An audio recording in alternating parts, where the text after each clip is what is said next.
Can you dig it, sucker, sucker?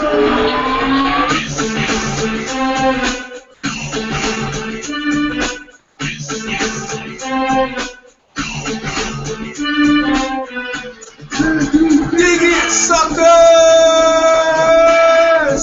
How you doing, five fans? So we're live! Crystal Bang, Jared Boxing, Froch KO 2, the Aftermath live debate.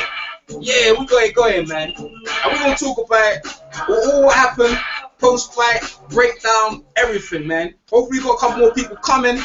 So, boy, we're gonna crack it off, man. What a fight! The most devastating one punch in British boxing history, I think, in my opinion.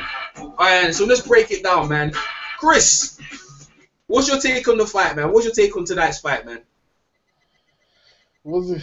That was a brutal knockout. It was indeed it was, man. Indeed it was, man. You know what? When I watched it, I was in complete shock. I didn't see that coming. That knockdown was just devastating, completely devastating. Go ahead, Chris. Break it down for the peoples. I had the fight. It was close going into that knockout.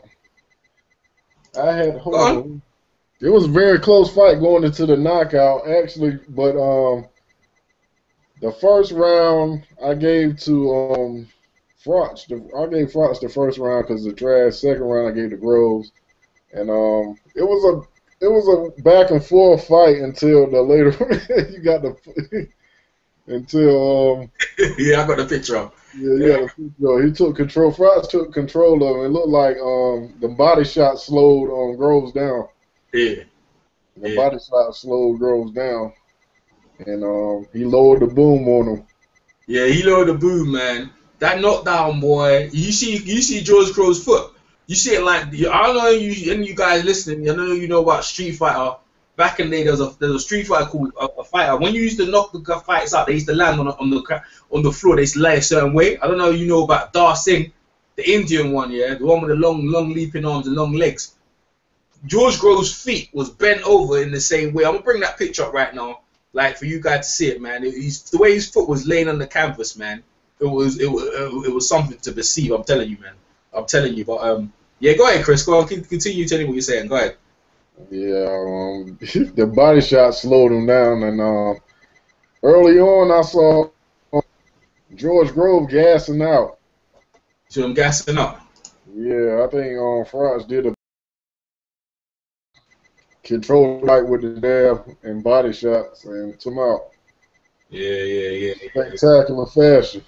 Yeah, well, indeed he did, man. I think Carl's game plan, completely changed. What I feel he did, it was like, George was quicker than him and quicker feet, whatever. But what Carl did is timing, and what he did, he usually dives in, goes in, rushing, looking for the knockout. What he did is kept George on the outside because he had the longer reach, and what he did is kept him on the outside until and what he did, he messed up George's timing, so George had to wait longer. Yeah, and basically Carl just took his time. Yeah, you guys need to watch. So I'm gonna show you the picture of George laying on the canvas, and y'all got time to look at his leg. Now you tell me what you see about that leg. Look at that. Look at the guy's leg. Look at that, like Dar Singh, yeah. Look at that leg. They talk about George. I don't think George goes, boy, Humpty Dumpty fell off the wall and was never the same again. I don't think George gonna be saying again. I think he might have some injuries on that leg, bruv. That leg might be doomed up. The same thing happened to Michael Grant when he got knocked out. A surgery on that leg. And on top of that, yeah, you see his confidence, you see his face, you see his eyes, yeah. You see his eyes when in the interview. His guys are glazed over, The embarrassment, because he obviously said so much hurtful, painful things. Two of them had a lot to lose. But Carl, yeah, that knockout was so powerful. Oh my gosh. Yeah, I've never seen nothing like it in all my days. It was just devastating. It was just devastating. I'm gonna put some more clips up. Go ahead, Chris. Talk to the peoples. Let them know what's going on. The most devastating punch in British boxing, one punch in British boxing history. Trust me. Like in front of 80,000, boy, getting laid out with your foot bent over like that. Look at that. Go ahead, Chris. Tell the peoples what's going on. Chris? Man, I thought he might have some knee injuries, knee problems. Yeah, man. Look at the leg. Look at that leg. Look at it. How you recovering from your leg bent up like that? You know what I'm saying? Yeah. It was like when Lennox Lewis knocked Michael Grant out. Yeah, no, but no, there was another knockout after that. He got knocked out, and Michael Grant. But I can't remember the guy knocked him out, and his leg just bent over. Bro, look at that. And George, the way he was just laying there, helpless on the canvas, man. It's crazy. Just laying there like a little boy, man. Oh, it's nuts. You know, it's just, hey, man. This is this is devastating. All I can say is devastating. Look at him, George. Yeah, just getting done up. Boy, I don't know, man. So what you reckon? You reckon I don't think James. I don't think George. I don't think Carl's gonna fight James DeGale, man. He's not gonna do that. If he's gonna stay away from them young, hungry guys, man. You know what I mean? Because they give him too much of a fight. And the thing is, he couldn't even get up for George. So but James DeGale, he'll talk some shit. He talk some shit though. He can talk some shit though. If that fight, they could build up that fight pretty well. You know what I mean? But I think he's gonna go and fight Chavez up in Vegas, isn't it? How do you think that fight was fair? Carl up in Vegas against Chavez Jr. That'd be a good fight. That'd be a good fight. I think Carl Froch will beat Chavez. Yeah? Yeah. Million heads. Yeah, I think. You think Carl beat him? Yeah. Yeah, I think I got Carl beating Chavez because I ain't seen. You reckon that fight will catch their public imagination? You got a lot of Mexicans over. You got the UK fans are gonna be over. You know. After this, the UK fans are gonna be following Carl down anyway. They'll follow Carl anyway. So it's gonna be a big venue, man, up in Vegas, I think. But I think Carl might vacate one of the belts, man. That's not to fight Finn. That's not to fight Carl Froch. But what do you think is gonna happen to George Groves from now on?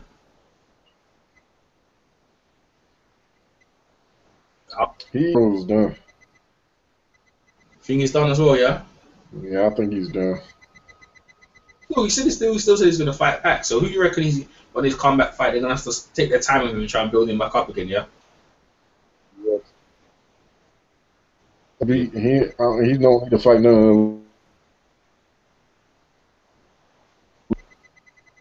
Pardon? Fight none of the elite guys. He don't fight none of the elite guys. Yeah. I know. Yeah, I agree with you about that, man. So let's touch on some of the undercards. Yeah, you see Andy Joshua fight? Or you missed that one? No, I didn't see that fight. AJ fight was pretty good, man. He put in a pretty good performance, man. He knocked out he met in one round, man. He took a shot in that fight though. Took a fight, good, tossed his chin in that. But it looks like he's coming on. But what a massive occasion for UK fans, man.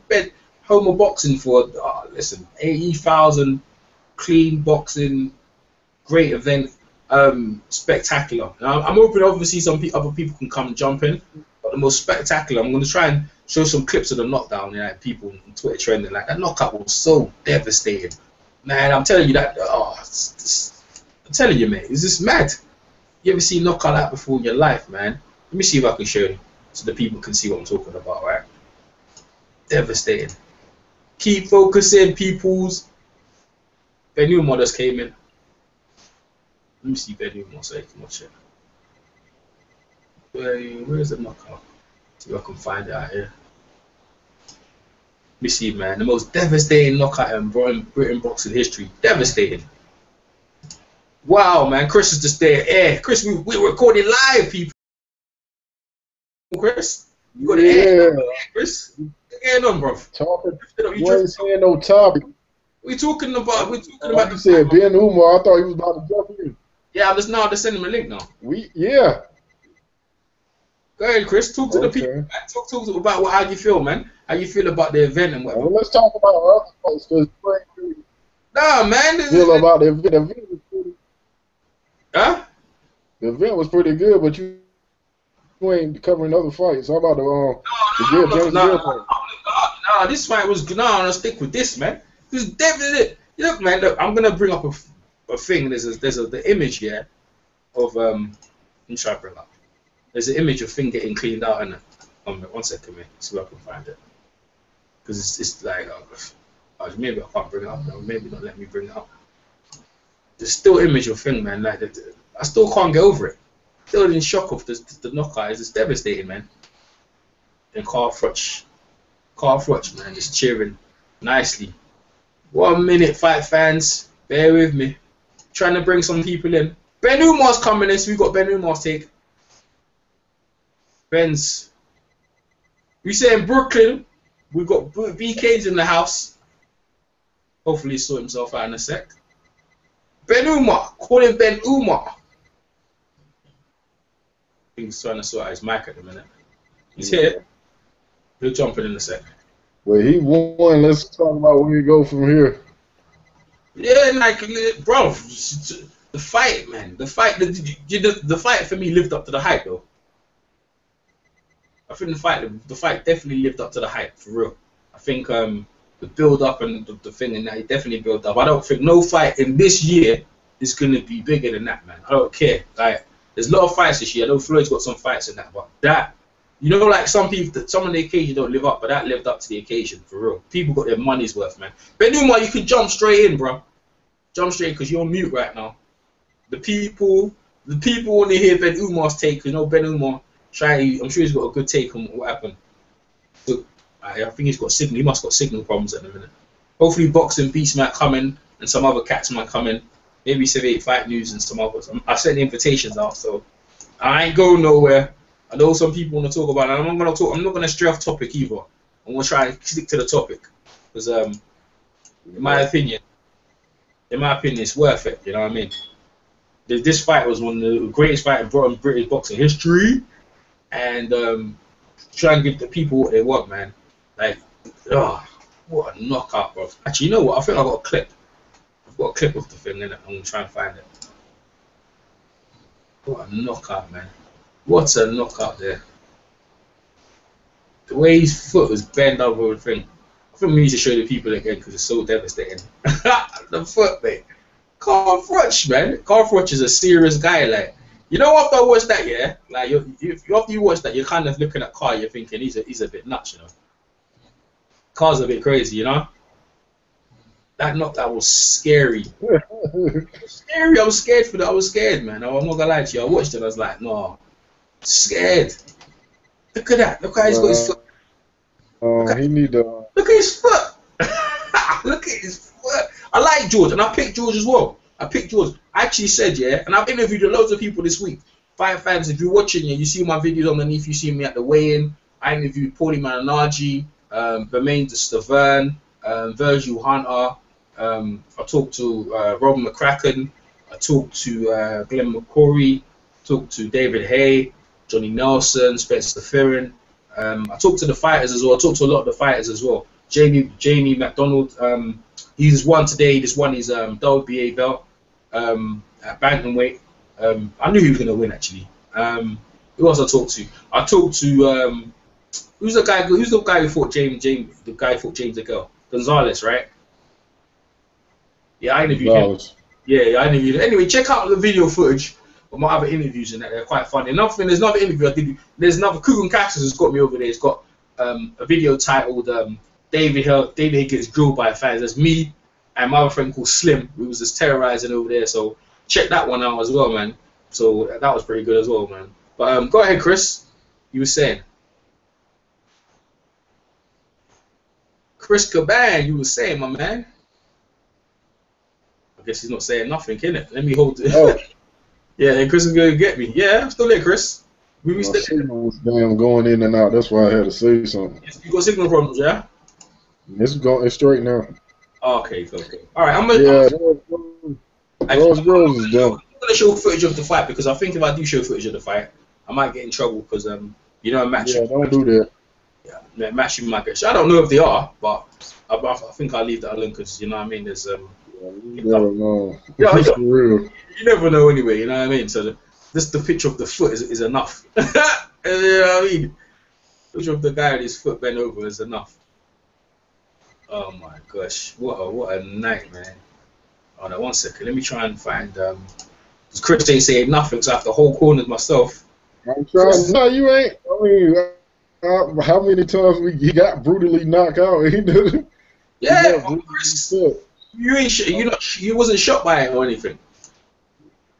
As the rounds go, you saw the way the fight was going because he was getting touched in his body. He was slowing him down. I told you during the fight, his mouth was wide open. Like them body shots. His mouth was over. His mouth was wide open, yeah. Yeah, he looked like he was tired. Them body shots was wearing him down. Yeah. His man was wide open for real, man. Some people think it was. Some people want a better fight than you did the last time. Damn sure did though. was that. But Carl Froch did a lot better. Yeah. Right, so you reckon it was an early stoppage there? Yeah. Do you reckon they stopped the fight too early? No, that was no early stoppage. That was a good stoppage. I'm being sarcastic, you know. If you would let him continue, I don't know who you would let him get killed. Yeah, I know, man. But, I mean, George looked like he was gonna get up to try and fight. I was like, nah, George, it's over, man. In this day and age, they still fight quite early because the safety of the fight. I think. But you see the look in his face, man. It's like, oh, he got devastated. You know what I mean? He got truly devastated. Yeah, man. Knockout is a quite thing. The thing is, yeah, it wipes out all your confidence. The thing is, a rebuilding thing. You know what I mean? How do you rebuild after that? But I guess you got her in it. You're a fighter, so you know what I'm saying. You at some stage, yeah, like you're gonna recover in it. You know what I mean? So it's gonna take time for George to recover and stuff like that, to rebuild himself. But as it stands right now, it's you know what I mean. From my point of view, the occasion lived up to it. You know, rarely you have a build up and stuff like that. It doesn't really live up to the occasion, but this fight definitely lived up to the occasion, for real.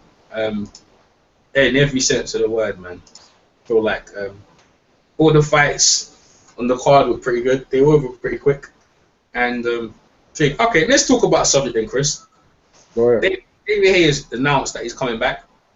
What's your take on that? Man, I'm about through with David. No, let's talk about it. Yeah, he keeps announcing he's coming back. When is he gonna fight? I talked to him a minute. He said he's coming back. He said it's in the way. Like, here's a picture was taken with him and Stavern in it. It was Stavern at the weigh-in, and I was there in it. He said he's coming back. He didn't want to ask no questions about it and of when, but he said he's going to start very, very soon. He's getting an opponent. But let's talk about him and Stavern. How do you think he'd match up against Stavern? I think if he comes back and fights Stavern, I think he can probably outbox Stavern. You think so? Yeah. Yeah, I think he can outbox Stavern. Is that it? Yeah. Yeah, I think he can outbox Stavern easily. See, David Haye's he's a knockout artist though. He doesn't try to outbox you. He tries to knock you out. So you reckon he could knock out Stavern? I guess not. Guess not. Getting Chris guess not. I personally think David Hayes he's been inactive for a very long time. To me, he looked like he lost a lot of weight as well. He lost a lot of muscle because he had that injury in his arm, his cuff rotator, and obviously that generates most of his power. When I was talking to him, I should have asked him about how the injury is and that. But obviously, if he's not coming back, then he doesn't want to fight Tyson Fury again. I can tell you that. But whoever he fights again, it's going to be a big occasion. So I'll be interested to see who he fights and stuff like that. So that there will be very interesting to see what happens with David Haye. On Stavern, when I talked to Stavern, he indicated he didn't know what was happening next. He don't know if it was going to be Wilder. He don't know if it's going to be a Klitschko.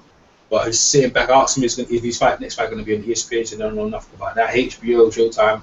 So he's just leaving. I think he's leaving all that after done. So I think he was just over to. He came over to support his countryman who was fighting. His countryman who was fighting Kevin Mitchell. He lost. Kevin Mitchell knocked him out. It was a good fight as well. Actually, it was a good fight still. But I don't know where everyone is. Yeah, you get me.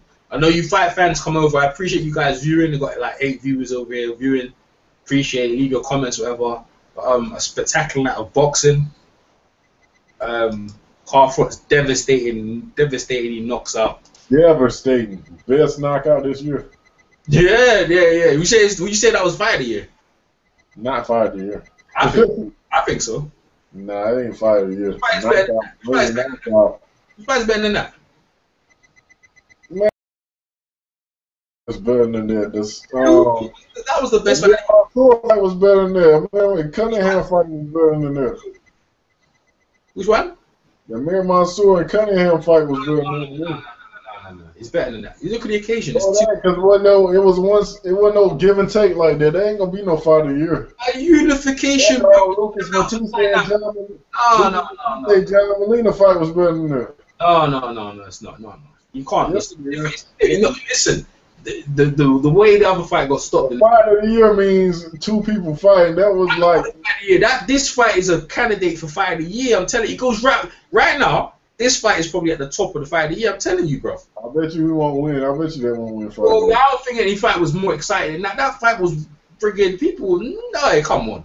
Nah, that's not a fight of the year, bro. That's my fight. That's my fight of the year. I'm gonna sit. Your fight of the year. Hey, look, man. What? I asked the peoples. Leave a comment. I asked the peoples, because that's not fight of the year. Peoples know, bro. I know that people know they're boxing. Hey, you guys listen right now. Fight fans listen right now. Yeah. If you want to put this down, this is one of your top fights of the year, you put it down, because I think it was. All right, you know what? For England, definitely fight of the year. I'll tell you that for right now, hands down. That is the boxing fight of the year in the UK. There's no other fight's gonna beat that. Oh, Fury, Chisora, nah.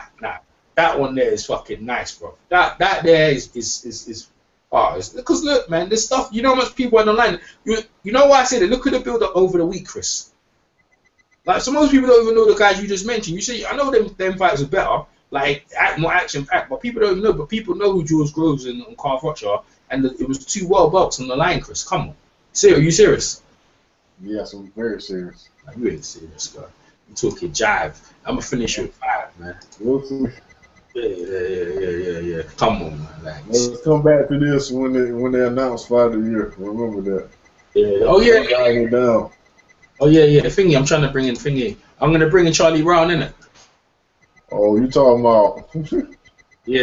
He's listening right now. Charlie Brown listening live. I know you there, Charlie. Yes. Franklin, not Charlie Brown. You I tell you, when he comes on, you call him Franklin to see what he says to you, bro. No, that's yeah. the last guy he had on there was Franklin. Charlie Brown should be jumping in the set, bro. Well, yeah. I bet you Charlie Brown don't think that's fight. That's not fight of the year. Fight of the year. Knockout of the year, probably not fight of the year. Oh, it's fight of the year. No, can't be. You calling who's better than that? Who better than that? There was no give and take fight. You can't have a better fight than that. That fight is definitely the fight. Fight of the year.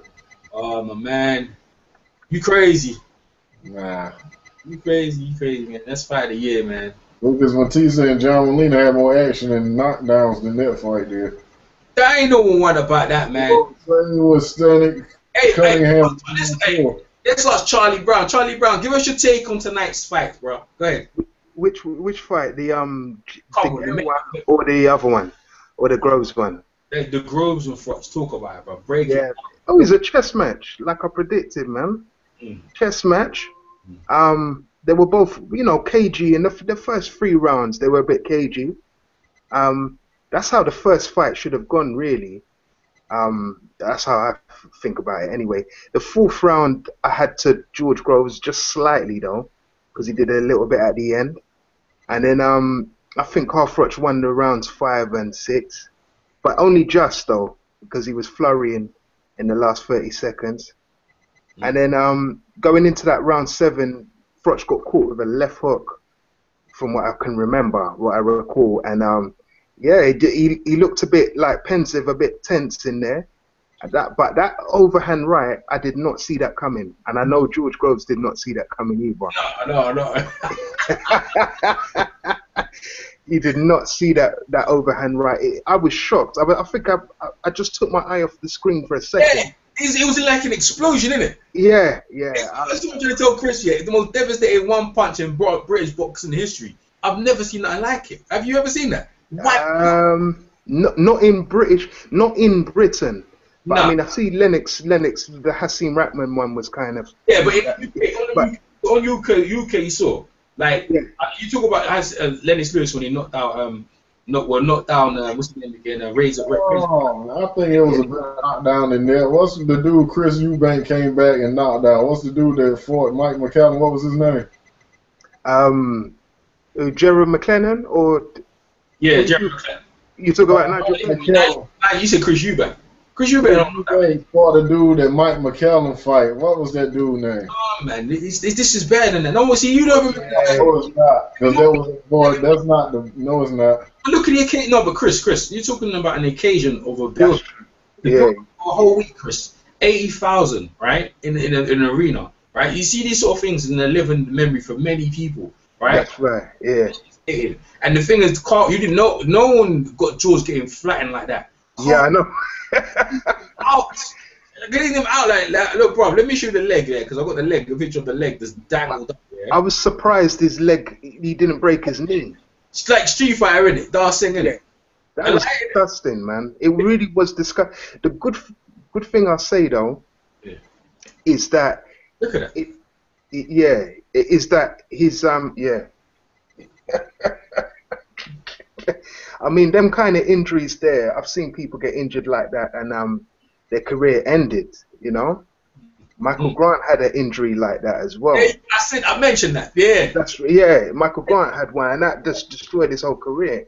Yeah, but he was taller than George. But see the way he landed, you're not. You can see he was hurt because if you fall down naturally and your legs behind you like that, you're like next you. That's right. Bend it out. That's gonna cause ligament problems, man.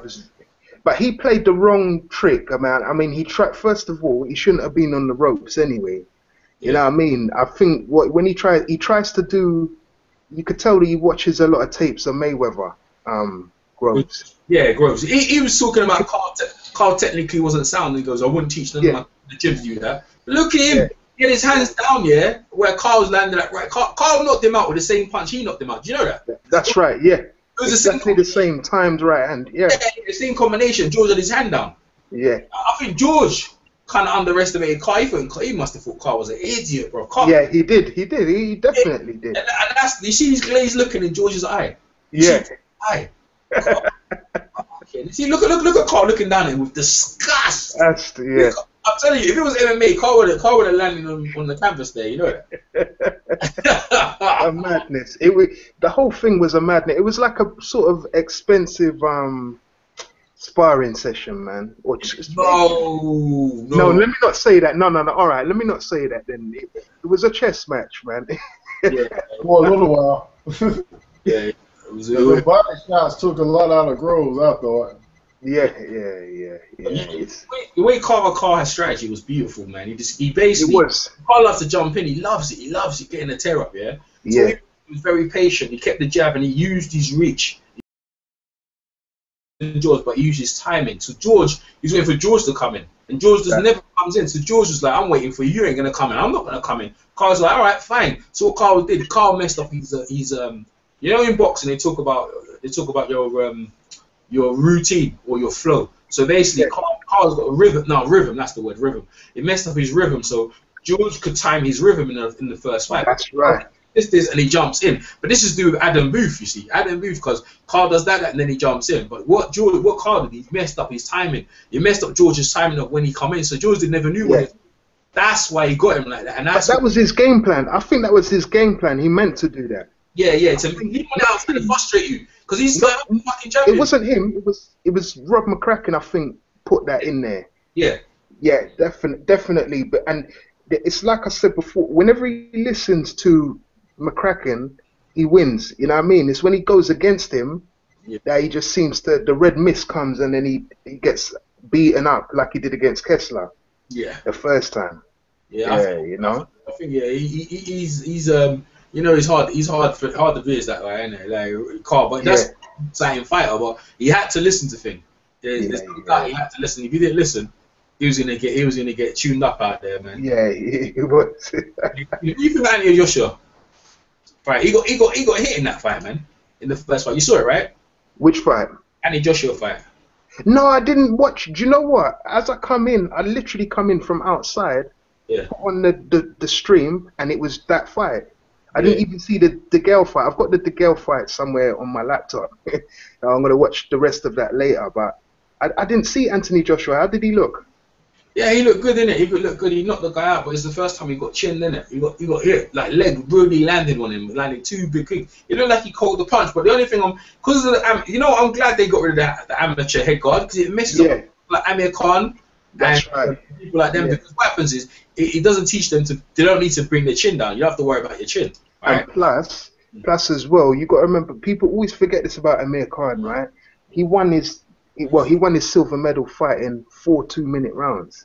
Yeah. So when He it was was, fighting 3 3 minute. Now they've gone back to the 3 3 minutes, and the no head guard. It's going to separate the men from the boys. There's is it now? Oh, see, okay, yeah. That's good, isn't it? I shouldn't say that. No. Let me not discredit the fighters that have won their medals and that. No, but the thing is, yeah, it's harder to win a medal without a head guard, man. That's right. Because that's the Reese said, like, you see people's nose bleeding, people getting fucked up now. Watch how many fucked out guys they have in Sheffield now.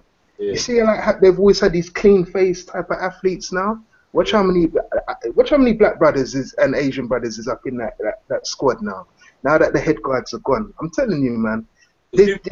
I've been saying it for a little while. Sorry, no, go on. No, go say it. No, I've been saying it for a little while because it's like that period when they brought in the 4 2-minute rounds that destroyed a lot of amateur fighters. You know, it really, because it was a quick transition. You know what I mean? And not a lot of guys could adjust to that. Even the old school guys, I remember when it went from the no head guards to the head guards.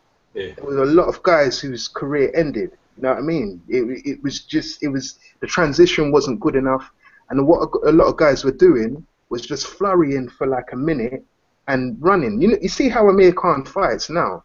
Mm-hmm. It's still the same as when he was an amateur. It's the same sort of thing. He'll flurry, and then he'll get in and out, quick boxing and that good straight punches. But I don't know, man. I don't know, but I'm glad to see the head guards. Because the thing is now, because you didn't know who was fighting. You never knew who was fighting. But I'll tell you what, but certain people were built for pros. Even though they had amateur stuff, they used to fight like pros, but they wasn't getting rewarded for it. Now you're going to see some people fighting pros, and you could get the chance to charter someone's career. You know what I mean? You can charter the amateurs straight up to into the pros where they're going to make some money. You know what I mean? That's right. And body punching is going to get recognized now. Yeah. It hasn't been recognized for a hot minute now. Yeah, you know what I mean? It's a good look, man. It's a good look. I'm trying to get boxing, beats and rhymes in them. Yeah, of course. Yeah. Boxing and jumping. Boy, man, yeah, that's a good point you bring. Good point you brought in. You know what I mean? It's a good point. Good point you brought in because end of the day, yeah, like I'm very interested in that. Like Anthony Joshua, you can see when he got buzzed, yeah, chin was up, and I was looking at him like, nah, bruv. He got hit and he went back as well. I was like, nah. Because the first time interview I interviewed him, so how you gonna feel when you get hit? Because I crossed that road with the comments and I was like, bruh, you know what? Like when he got hit, what I was expecting him to do was probably duck the chin and try to slip. Now he did. He went backwards. He done it perfectly the wrong thing. First thing he did, he got hit and he went back and his chin was up again. And then the leg hit him again. The new thing is that guy's leg had no power. I was like, nah, bro. Like, well, you know what? Yeah. But the thing is, yeah, like, the leg was a step up. They got to fight him. They're gonna get him Matt Skelton next year. But you know, is he bringing them along the right way? But the thing is, the heavyweight division is different. But it's not about like technical thing. It's like knockouts and power and stuff like that. Well, I'm going to tell you something. I think because you got to remember, the guy that trains him runs the stable for, what do you call him, for Eddie Hearn.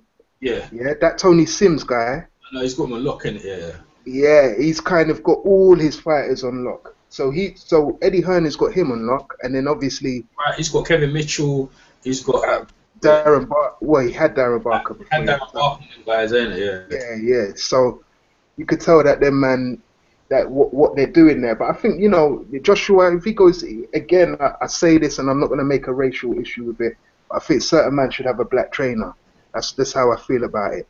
Yeah. He goes with man. He needs to go with someone like the Mayweathers, someone like that. Someone that's not going to respect it. You know that he needs a proper trainer, or even if the guy's white, he just needs a trainer, like a good beast trainer, man. Because what I'm seeing with Anthony Joshua, I don't know.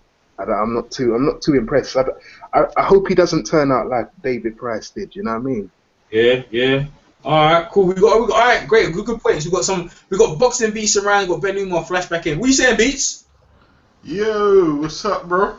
Yeah. What's your take? Break it down for us. Break it down for the peoples. Well, the most devastating one punch in boxing, British boxing history. Now you're a historian. In an event like that with that many people watching, right? Because Chris Froch, that fight went in 5 years. In my opinion, that is the fight of the year. I don't care what anyone says. For an event, and for that most devastating, I didn't see it coming. He wiped him out. But let's see if boxing beats this thing. What's your take on that?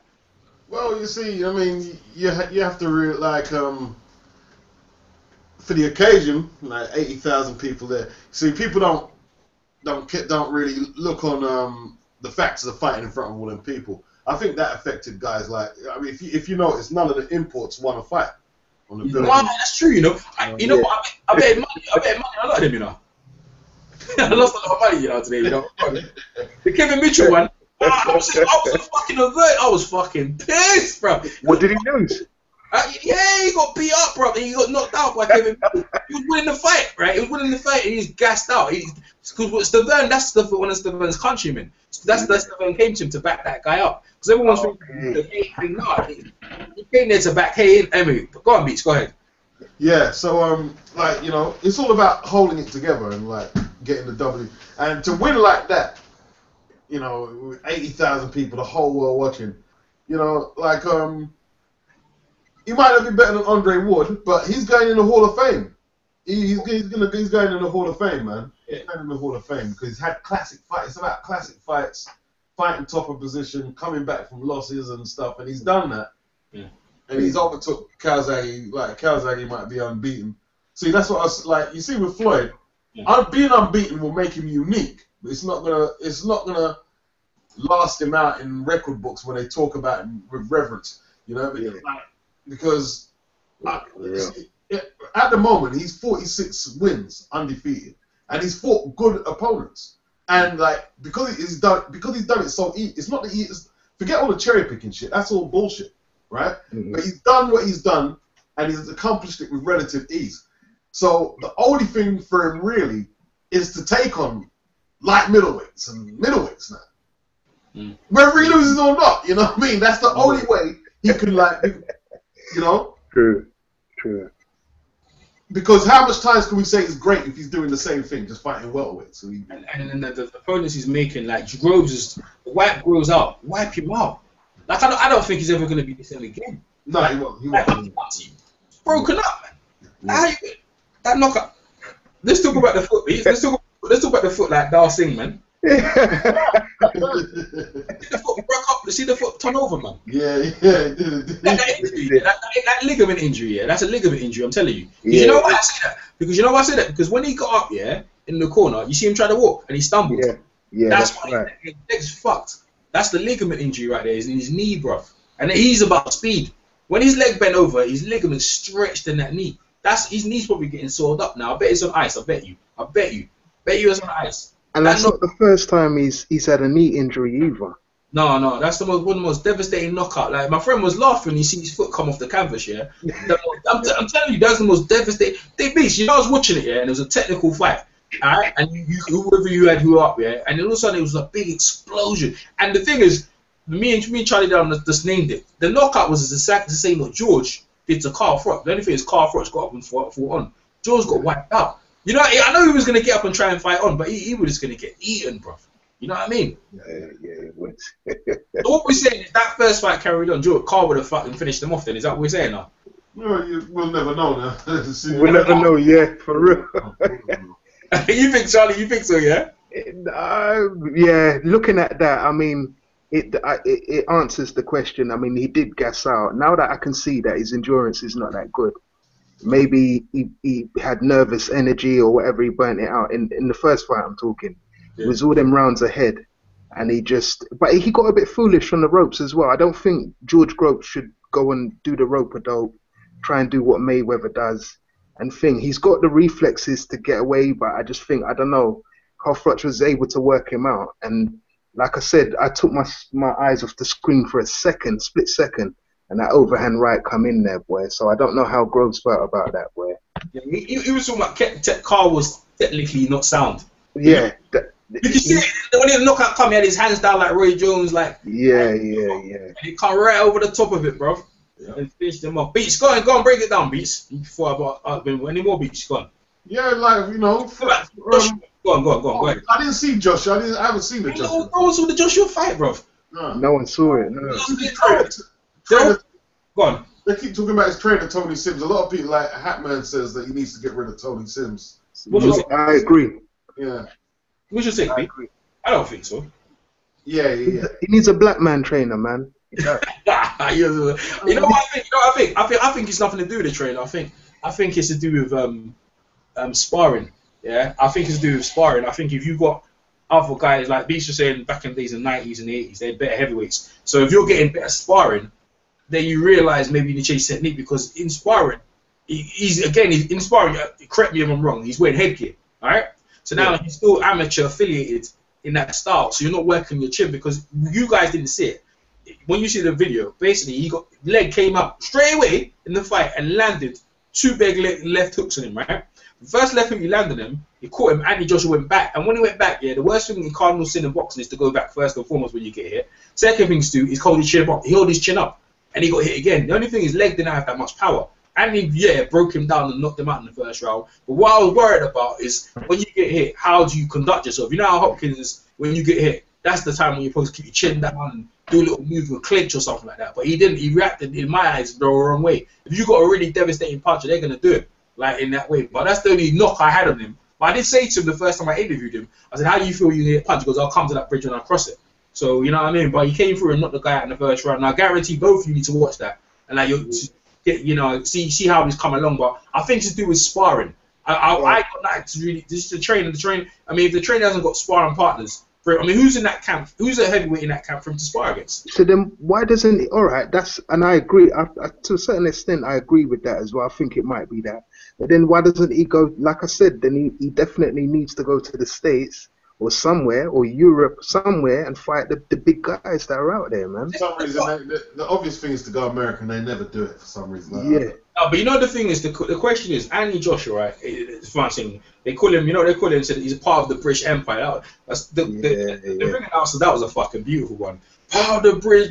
That's how they announce him now, Beach. Yeah, he goes, Andy Joshua, part of the British Empire. I was like, right, this is MBE now, isn't it? If you're MBE, you're part of the Empire, isn't it? Yeah, if and when he gets chinned, they'll be calling him Jamaican. So.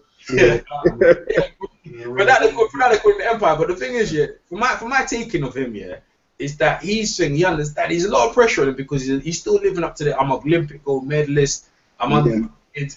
You know what I mean? I'm not bashed up. But he told me, he said his favorite fighter is Mike Tyson. That's how he wanted to fit. And I'll be honest with you, when he got hit, he fucking went to rough it up with the guy. People didn't think to do that. He's got that character. That's how he wants to fight. He wants to fight like Mike Tyson. But with Sims, they said, nah, don't fight like that. They want him to box. So basically, he's going against what his normal nature is. His normal nature is to tear it up. But they've told him, nah, don't do that. Box long. So that's what he's trying to do. Box long, keep it arranged. And to be honest with you, see Carl Froch in that fight, it will prolong your career. You know what I mean? It will prolong your career. The moment you don't get hit, then you can continue, right? Innit? Yeah, that's right. Yeah. So he doesn't really want to fight like that. But let me ask Ben Umar. I know you've been there. You're on mute, bro. Can you hear me? Yeah, go ahead, man. Give us a breakdown on what go on, man. On what, Anthony Joshua? No. Carl Froch. Start with Carl Froch, bro. I had it. I mean, it was like it was a boxing match, basically. I mean, at the truest sense. I mean, George Groves was working behind a jab, but he wasn't throwing no body shots. He was headhunting. When he did throw a right hand or a left with power, it was always to the head. He wasn't looking for the body. And then fucking Carl Froch, in like the end of the 5th round, he started looking for the body, and George Groves started gassing. He had his mouth open and shit. He looked tired. And then Carl Froch kept pushing him back to the ropes, and George Groves is, muffled, holding his hands up high, taking shots. They're not really landing, but them shit's taking his toll. And I think he just gassed out, and Carl Froch landed a good punch, and that was it. And his fucking leg turned the other way, which was crazy. Yeah. And I thought it was broken, to be honest with you. I thought that shit was just done. But he got back up, and I mean, when he did his interview, he looked like he was gonna cry. He did as well, you know. I think it was a shock, because all the stuff he was saying as well. And you reckon his leg? What do you think about that leg? You see when the leg was bent over. You see Street Fighter, right? You know Dar Singh, right? Yeah. I've seen people like in other sports, when they land like that, usually something popped. Something's fucked up. Yeah, I agree. I agree. His legs doomed, didn't it? How do you think he's gonna do coming back? You reckon he'll be the same again? No, I think he's done, man. He was talking all that cash money shit, and then Carl Froch came in and demolitioned his ass. And I mean, where does he go from here? All right, let me touch on the Joshua thing because you were touching on it because I did watch that fight. Right. I don't think that dude's very good, man. And go ahead. You saw it now, ain't it? I think he's bound to Drizzle, man. That fucking white dude was bobbing and weaving, catching him with left hooks and shit.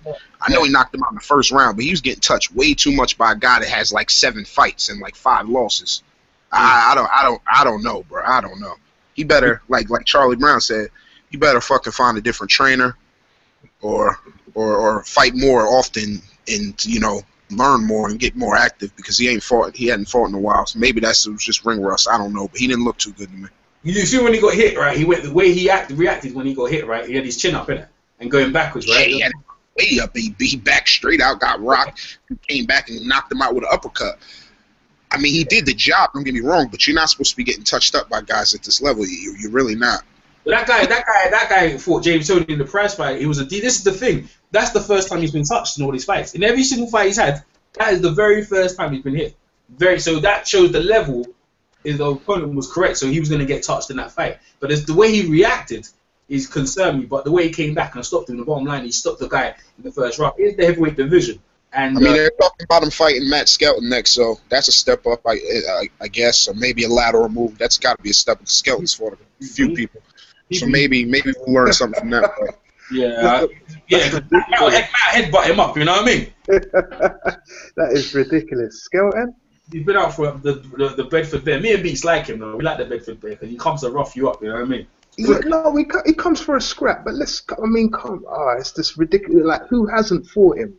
I think they've all fought him. Danny Williams, everybody, Julius. But you want to feed him fighters like Price. You want to feed him because they were trying to hype up Price. They kept feeding. See, the thing is, yeah, Andy Josh has got foot speed and hand speed. Yeah, he's not like Price, but he shows that when he gets hit. Because when Price gets hit, you saw what happened when he gets hit clean. He doesn't like it. Yeah. Right. Andy Josh got much more confident. You got to remember, he's an Olympic gold medalist in our country. You know what I'm saying? Yeah. He's like, nah, fuck that. Guy hit him and he came back and knocked the guy down. That's the bottom line. But we've never seen him get hit. But you know what I mean? It's a learning curve. Hopefully he'll learn from the next fight. But he's gonna get hit more as he goes up the ladder, which is good. I was gonna say, Errol, what'd you think of that stoppage in the DeGale fight? Nah, yeah, I think it was right. He was getting beat up. He was getting. I thought it was a bad stoppage. I thought he was gonna lose regardless, but I just didn't think they should have stopped it there. I would have rather them stop it when he got knocked down than stop it where they stopped it, because he wasn't even getting hit when they stopped it. But you know what? He probably got knocked out anyway. But it doesn't. But I hate when they stop it early. The thing is, you know what bothered me? Yeah, when I interviewed Virgil Hunt, I goes, Virgil Hunt, who's gonna win that car fight? He goes 50-50. Then I go to him, what about your fighter? He goes 50-50. I was shocked. I was like, what do you mean 50-50? Nah, you're not supposed. You're the trainer. You're not. You're never supposed to say no shit like that. I said, like, Chris disagreed with me, but he goes, Virgil was keeping it real. I agree with Chris, but that shit shocked me. I was like 50-50.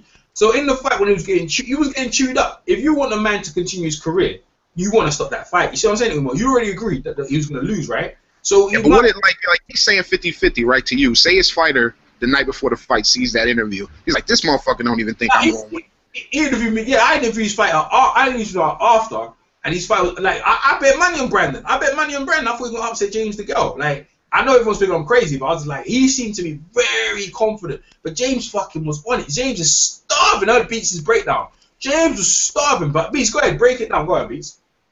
Yeah, man, like, DeGale did his thing, man. Like, I thought it was an excellent performance, man. To be honest, like, the referee seemed to be stopping DeGale getting at him after he floored him. What was he doing? He's pointing to the guy's elbow. What was all that about? No, because he was hitting around the back of the head and shit, innit? Yeah, but I mean, bloody, just let my man get in and do what he's doing, you know? Yeah. Like, big long count, man. Like, DeGale was excellent, man. Like, he started quick, you know? Like, got caught up, you know? Yeah, Brandon's good as well. He's got a good center of gravity, you know? I mean, he's got, you know, it was like an 80s fight, man. They both fought really well, man. And, like, you know, that was a great performance. I was shocked that Froch topped his finish, man. I was shocked. Yeah, you see the shocker is still shocking. You know what? That part, I'm telling you. I'm telling you, the shock it is. Like, even now, like, I'm gonna lie, I paid my money for it. I'm watching the whole card, right? I'm watching the whole card, but I'm gonna give you some background information on that. So when I talk to Brandon Garcia, he was very confident. His confidence, yeah, made me feel like saying, you know what, he might cause an upset, and I might have the inside information here. But wait, fucking James DeGale. You know James DeGale, he came out like he had ate for days. You know, like a man was starving. Yeah. He ate so much on him, he fucking went at him hard.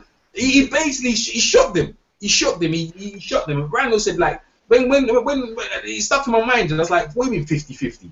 That either way. And I was like, he just annihilated him. In my eyes, yeah, Brandon Garcia ain't gonna be the same again. He's not. All right, next, James DeGale is actually pissed after the fight. In my opinion, James DeGale was hoping and praying for George Groves to win because everyone knows they'd love to see that fight back at Wembley. Now Carl Froch has won this fight. That he's not going to fight him. He's going to vacate the belt. He's going to go and fight Chavez in Vegas and call it. I don't like that fight though. It's boring to me. Of course it is I don't boring. agree with that. Yeah, I agree with that. Nah, that might be a good fight, bro, because neither one of them are good. They're just going to stand in front of each other and beat the shit out of each other, and Froch will probably win. Go ahead, Beats. Well, he's just looking to cash in and then get out of the game now, I think, at 37, isn't it? He's really looking to, try and fight contenders, you know what I mean? Go down and fight Sakio Beaker in a life and death fight. I don't think. What about that? Be good, isn't it? Yeah, it would be, though. What about like James DeGale? If he vacates the belt, James DeGale's got to fight for the belt again. He'd love to fight Carl for the rights. But would that fight be as big as would that fight be an 80,000 plus arena? But it kind of would because James DeGale would build up the fight with the fucking trash talking, innit? But I don't think Carl's on that. He wants to fight Chavez. Chavez doesn't speak English. So he's gonna cruising. He'll be popping shots at him all day. But that'll be it, Mexican and English to be on it. Right now, the UK for the super middleweight division, they might well. It could be a football, maybe not Wembley, but it could be Wembley or another football stadium, man. Yeah. I think George Groves hasn't got a dance partner. He hasn't got a dance partner no more, man. Because you know what? I was hoping they're gonna be a draw. I was seriously because I love to see it again. The people they can't get enough of the banter. You couldn't get enough of that banter, bro. You see the background with the security in that. Yeah, you guys know about the background with that security, about the firm, the both security firms are looking to fight each other and stuff. When I was there, and you guys see me on Eye for London. Me and Kukan was going at it. Me and David Haye. David Haye was being evasive to me, you know what I mean? Are you serious? Yeah, what happened? What's story, yeah? It's funny though. I called David Haye over. He came over, and then when he came over, I saw an interview. I saw a video later. He interviewed Kugan. When Kugan interviewed me, he said, I'm not going to ask no questions about my career. So when he came over, he thought I was going to ask him for a picture. I said, nah, I started asking questions. And that's when his face changed, like, fucking hell. So he goes, I'm not going to ask no questions, ask Kugan. So when I asked him a question, you see Kugan was asking a question. Well, what was he asking questions? But I was persistent in it, trying to get him out of him, you know what I mean? But I think he just wouldn't ask no question about. But then when I asked him a question about the fight, he goes, 50-50. I was like, what's that then? So you're not even answering no questions, bro. You're just there being invasive, bro. But I carry. And then he tried to make a fool of me, yeah? I goes to him, look, you and Tyson very free. Because what are you talking about? I remember the first one. And then Cougar tried to scar me, innit? He tried to scar me up. But I was like, nah, but 1, 2, you postpone the one, postpone the second one, so it's going to be the third one, innit? You know what I mean? Yeah. It was funny though, isn't it? Yeah, he's quite aloof though. He's changed. He is, innit? He's not easy, but you know what? He actually tried to encourage me to try and get with the media thing. He tried to encourage me to try and with the videos I was doing, try and get a business. Up. Yeah, and a lot of people been hitting me up, A lot of people hitting me up in my mailbox saying, yeah, they want me to do go on their website. Do you want me to sort a website out for me and stuff like that? People been hitting me up, bro. Nice. That's good. Yeah, that's good, brother. They like the way I was conducting myself and all, like because you know what interviews, yeah? It was me and this Fred, there's me and this other guy behind me, his name's Slim, innit? We saw on the bus, yeah? And Fred, we saw each other on the bus, we was getting interviews. I got Michelle Phelps. Me and Michelle was just talking for like we knew each other for time. She was cool, like I she was pretty in that, yeah. Get a number. I talked to her. Like me and her was just relaxed. We was just talking, bro.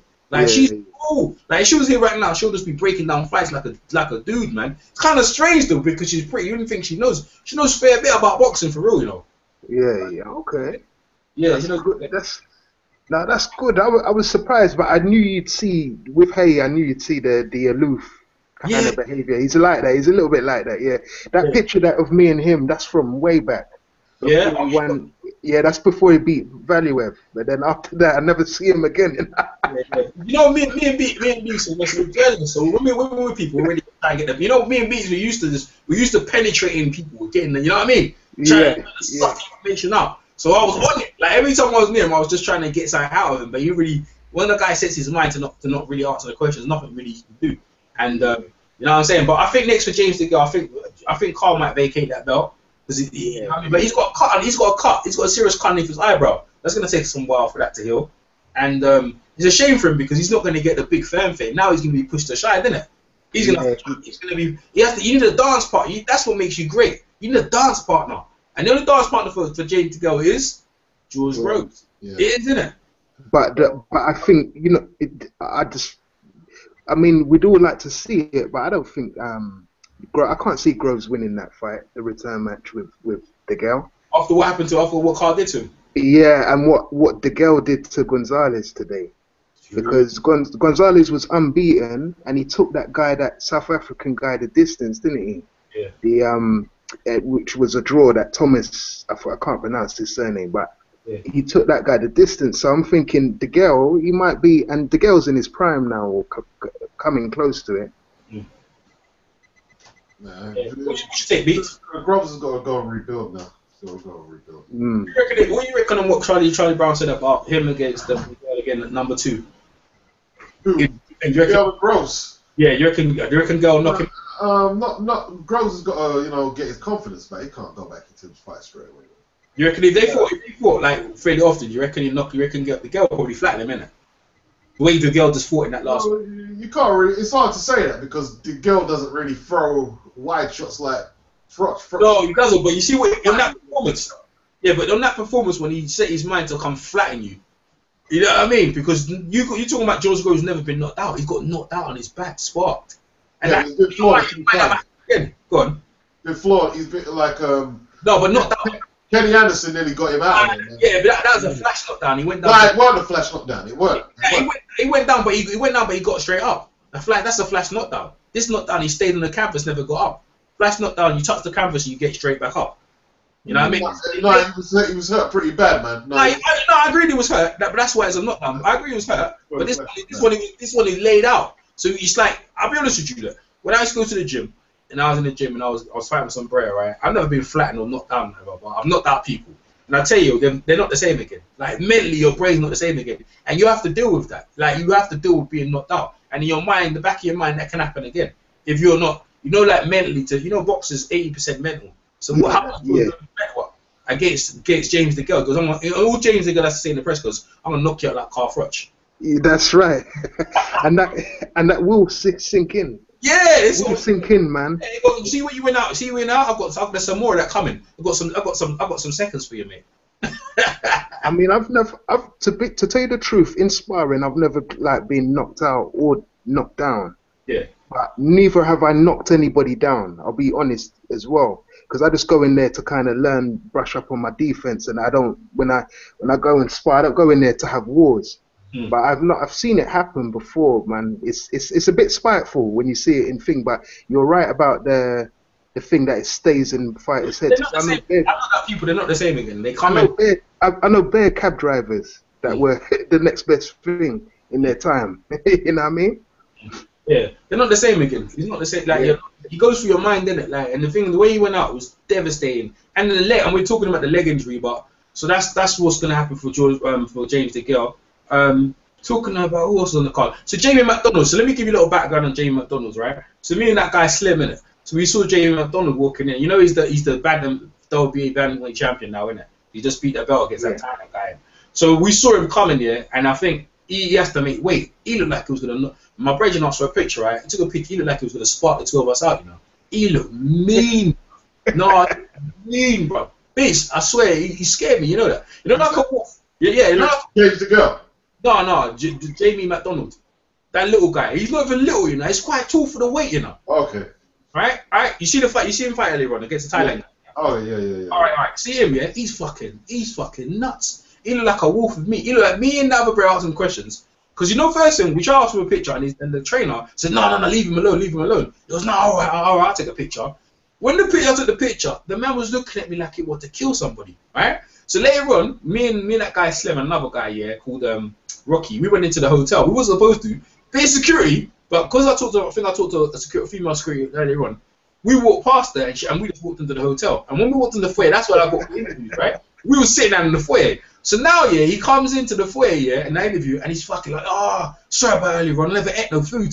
I had to get something in my belly. That's why I was really pissed to make the weight. I was pissed. And talk to many fighters, right? Before they have to make weight, if they kill themselves to make weight, don't talk to me. Don't talk to me before I got to make weight. They're pissed because they got to fucking kill themselves to make the weight. And he was telling us the same thing. I bet my money on him to win the fight. Obviously, he was the favourite, so I ain't going to get that much. But I knew he was going to do a job on that guy. I could just tell. He looked fucking nuts, man. He looked fucking nuts. I think he's too big for. I think he's too big for the weight as well. I think he might vacate that belt and move up because he had to kill himself to make that weight, man. And yeah, that's the little background on that guy. I reckon he might go on. He wants to make thingy again, innit? Who's that guy? Stewie Hall. He wants to match Stewie Hall. He was looking for that one. Or he's gonna move up. Okay. He's gonna move up in Darchinyan's weight. Not Darchinyan. Donair's weight. Actually, you know what? I didn't watch the Donair fight. Do you watch the Donair fight, Beats? Yeah. Nah, I don't know. Go on, Beats. Go on. Tell us about that fight. Like basically, they're saying it was an accidental head clash in the first. I didn't see the clash though. What it was, man, Vetcheka didn't have no respect for Donair's power, man. Yeah. He didn't have no respect for it. Like he walked in, and like my man caught him with a left hook, man. Was it in the third or fourth? Nearly knocked him out, but he got back up, and like Donair was sort of like looking for a way out, in my opinion, man. He was trying to get out of the fight, and like. You know, like it was weird, man. It seemed like Donair waited until he got the big round, and then he said, "Okay, I'm not going to continue." And since I got a 10-8 round, and if it goes to the scorecards, I'm going to win. It didn't seem right, man. It didn't seem right. That's the rules of boxing. That's what a lot of them fighters do, man. Yeah, but you know, even Dwight, I was watching the Dwight video, and he had some points like the referee didn't indicate was an accidental headbutt at the time. Okay. Yeah, Okay. Like, you know.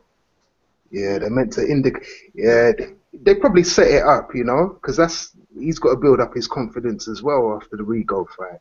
But he should be back by now, man. Vetcheka tried to disrespect Donair. I mean, like he said it even before. He said, "I could take his punch, but he can't take mine." He said that beforehand. Like, he found out the hard way, man. Because Donair hurt him in the third, and he like put him down. Some powerful counter punches, man. How was his footwork? Donair's footwork. He didn't look that good to me. I think if someone could get inside his arms and like, you know, give him a brawl, I don't see him doing too well, man. I don't see if you can nullify his power and stay close on him. Okay. So the fight got stopped on what? You don't think the fight should have been stopped? Chris was telling me. Yeah, it was a technical decision. Was Donair winning on those scorecards? Yeah. In your opinion? Yeah, in my opinion. I had him up 39-37. 10-8 round. He won one round. Yeah. It don't sound like it was a very interesting fight, right? Well, it finished after 4, so it didn't really. It was a good fight, man. It was a good fight. Yeah. Yeah, but Checker was aggressive, like, you know, but the power, like he underestimated my guy's power. Nicholas Waters was better, man. Like. Yeah, that was an exciting fight. I saw that fight. I actually saw that fight. It looked pretty good. Yeah, cleaned up Darchinyan, nice, man. You know what I mean? Yeah. It looked pretty good. I've got the press conference, the post press conference right now. Yeah, that's what I've got it here. I'm just waiting for it to start under the bell. It started already. Yeah. Oh, is it? I was gonna bring up. We could all watch it together, innit? That's going on, right? Yeah. 1 minute. Right now, my finger's been talking, and I was skipping and that. Yeah, Kevin Mitchell was on. Yeah. There you go. That's it. Let me bring it up and that. Put some volume on that and just watch it all together. Just after the event, he's just got like the occasion, just like, actually, I forgot all about it. Tony, we was eating last night before, and Tony went, "Don't forget your weigh tomorrow." And I went, "Yeah, don't worry, Tony." I thought, "There's no way I want to go to weight." But what I didn't do, what I should have done, which I normally do at home, I got the scales there, so I always just jump on the scales. But mine totally blew out the situation. Made the weight easy. I'm making the weight better than I ever have, to be honest. And it was just a general, just forgetful. Forgot. I'm professional, really, and that won't happen again. How important was it to get over that and get yourself to get out there and do the job tonight? Tony just said to me straight away, forget that. He didn't make a big deal of it, which is Tony's a true professional. Because some people make big deals about things like it'll jog me, it'll stress me out. He didn't make a big deal of it. He said, look, come on, let's get on with the job. We'll get the fight out of the way, and we'll just keep cracking on. That's what we've done. And it looks like we might even have the shot of Asquith going. It looks like a very good chance. What do you expect the situation to be then? Well, hopefully I get the shot. I've done a good job on the kid. Showed what I was about. It was genuinely a mistake on a big show. I made a mistake on a big platform, and it won't happen again. And I'm sorry to the fans out there that obviously a bit upset. I see from Twitter. He didn't make the weight, innit, Beats? No, he didn't actually. No. That's bullshit, though. That's bullshit. So that's why they're thinking that's love. Froch versus Groves too. That's bullshit. Like when I found he didn't make the weight, I was wondering why. Like he looked strong. He looks like he's aged a lot as well, man. Yeah. Hey, I interviewed Ambrose Mendy as well. Oh yeah, bro. He did say nice words about that fight. Froch and Groves. He said, I hope they shook hands, and they kind of did. Well, they kind of did. I'm very interested in what James has to say. Very interested in what I say. They don't usually do post-fight conferences, but I hope he don't say something ignorant though. this way you know it's a big live event, though. You know what I'm saying? So you know it's a live event. That's what I'm trying to say. Like Chris, yeah, it's massive, man. Like you know what I mean? It might as well back in the days like Leonard and them guys there. You know what I mean? When they had like, post-fight interviews and people are still on it. Like people can't get enough. Yeah, that's true. Like, you know what I mean? I'm like Nick. You know what I mean? You feel like you want some more. I know, great night, man. A wicked win against a very good opponent in Brandon Gonzalez. I'm beating American, got some top fighters. So I'm pleased with the performance. I want to go home and watch it, but I'm pleased with it. Keep on getting texts and the phone calls. They're saying it looks good, so it must be good. So I'm pleased with it, man. And I'm pleased with the Froch. I'm pleased with the Froch win as well. Boxed extremely well, and he deserves credit. A lot of credit. No, I haven't. So I'm looking forward to getting home and watching it.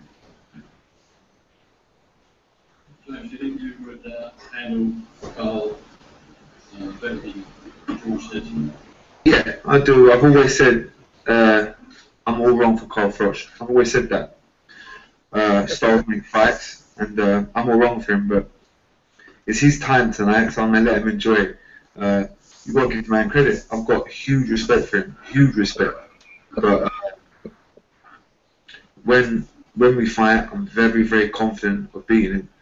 I've done my part of the deal. Eddie Hearn needs to do his part of the deal, and what's out for it. Well, I've got George Groves on mine. Yeah. 100%. Obviously, when the British title, when the European title, it's our thing, isn't it? He's probably skipped forward, isn't it? That on a massive stage, performing like that, it has to be. It has to be against a world-class opponent as well. We're thinking this guy's trained by Virgil Hunter, done hundreds of rounds with Andre Ward, that they kept on going about, and he mixes with the best. So I'm very pleased with it, but I don't want to sound like a parrot, because that's what it seems like I'm sounding like, but I've been boxing injured. Since I won the European title, was like, I don't know, what was that, 2.5 years ago, I've been boxing injured. I had a knee, I had a problem with my knee, then I tore my groin, I had something called Gilmore's groin. So for like 2.5 years, I've been fighting injured. So I've just been getting through fights and winning and getting paid, if I'm being brutally honest. About how you mentally gave up from fighting those places. Yeah. And just like a journey from where you were then in any shopping centres to where you are now. Unbelievable. What can I say? As I say, man, I've got to big up Matchroom, Eddie Hearn, and Sky Sports. And yeah, it's just unbelievable, man. From going boxing in a shopping centre to Wembley Stadium, it was unbelievable. 80,000 people. And as I say, man, it was my homecoming because I'm literally two miles down the road. So yeah, it was unbelievable, man. Unbelievable. Yeah, it's true, you know. I think so. And obviously, being on Sky Sports and being with Matchroom, it helps. It does help. So yeah, I think I have. Listen, if anyone gets hit on the chin like that, you're gonna get hurt. You're gonna go down, of course. But I wouldn't get in that position to be hit with one of them big swinging right hands. Trust me. Are there any styles you look like for obviously managing challenging other they could Yeah, I'm a little bit worried the way Froch was talking. But we just have to see. As I say, I've done my part of the deal. When I stand with her, we had a discussion. I've done my part of the deal. So now it's time for him to deliver, and I think he will. Obviously, there's Carl Froch, a massive fight. I'd love that fight. But this is WBC as well. Remember, I ranked number 2. I'm not too sure what's happening there, so I'm going to have to speak to him. But that's the fight I want. With me is me against Froch. It's unbelievable fight. Do you expect George to come looking for a rematch with you now and try and get himself back in track? He's got that many elbow. I don't need him. That's it. I'm moving on my trip. You always said the rematch. Yeah. And now Glad he said that though. it's my time now. It still at the picture, isn't it? Do you think you'll that hold up eventually? What, me and Groves? Yeah, I think so. Obviously with the rivalry and yeah, I think with the rivalry, of course, like like the rivalry goes back years, don't it? From when we were kids, so it's always there. I can go back to. But listen, let's be real. He's a good fighter. He's a good fighter, and he will come back, and he probably will win a world title. So.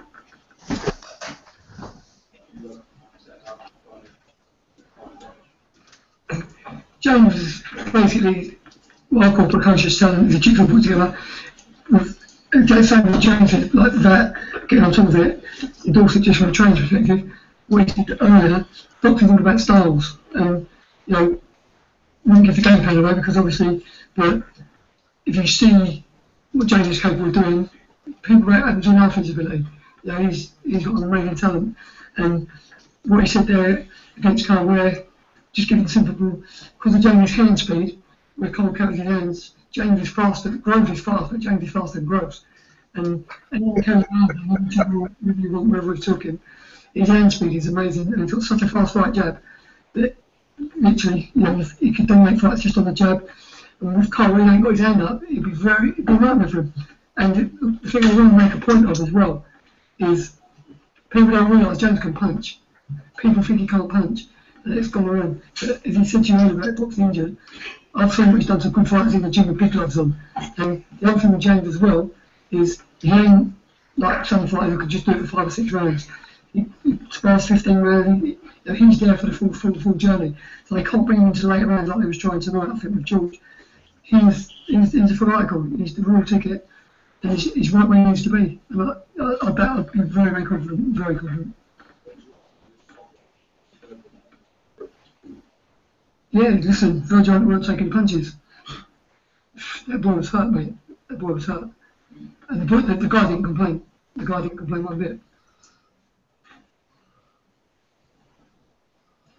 Do you know what you assess Groves' tactics? Tonight, it was interesting because people was asking me before the fight who I thought would win, and I got it right. Because I thought it could be sensational.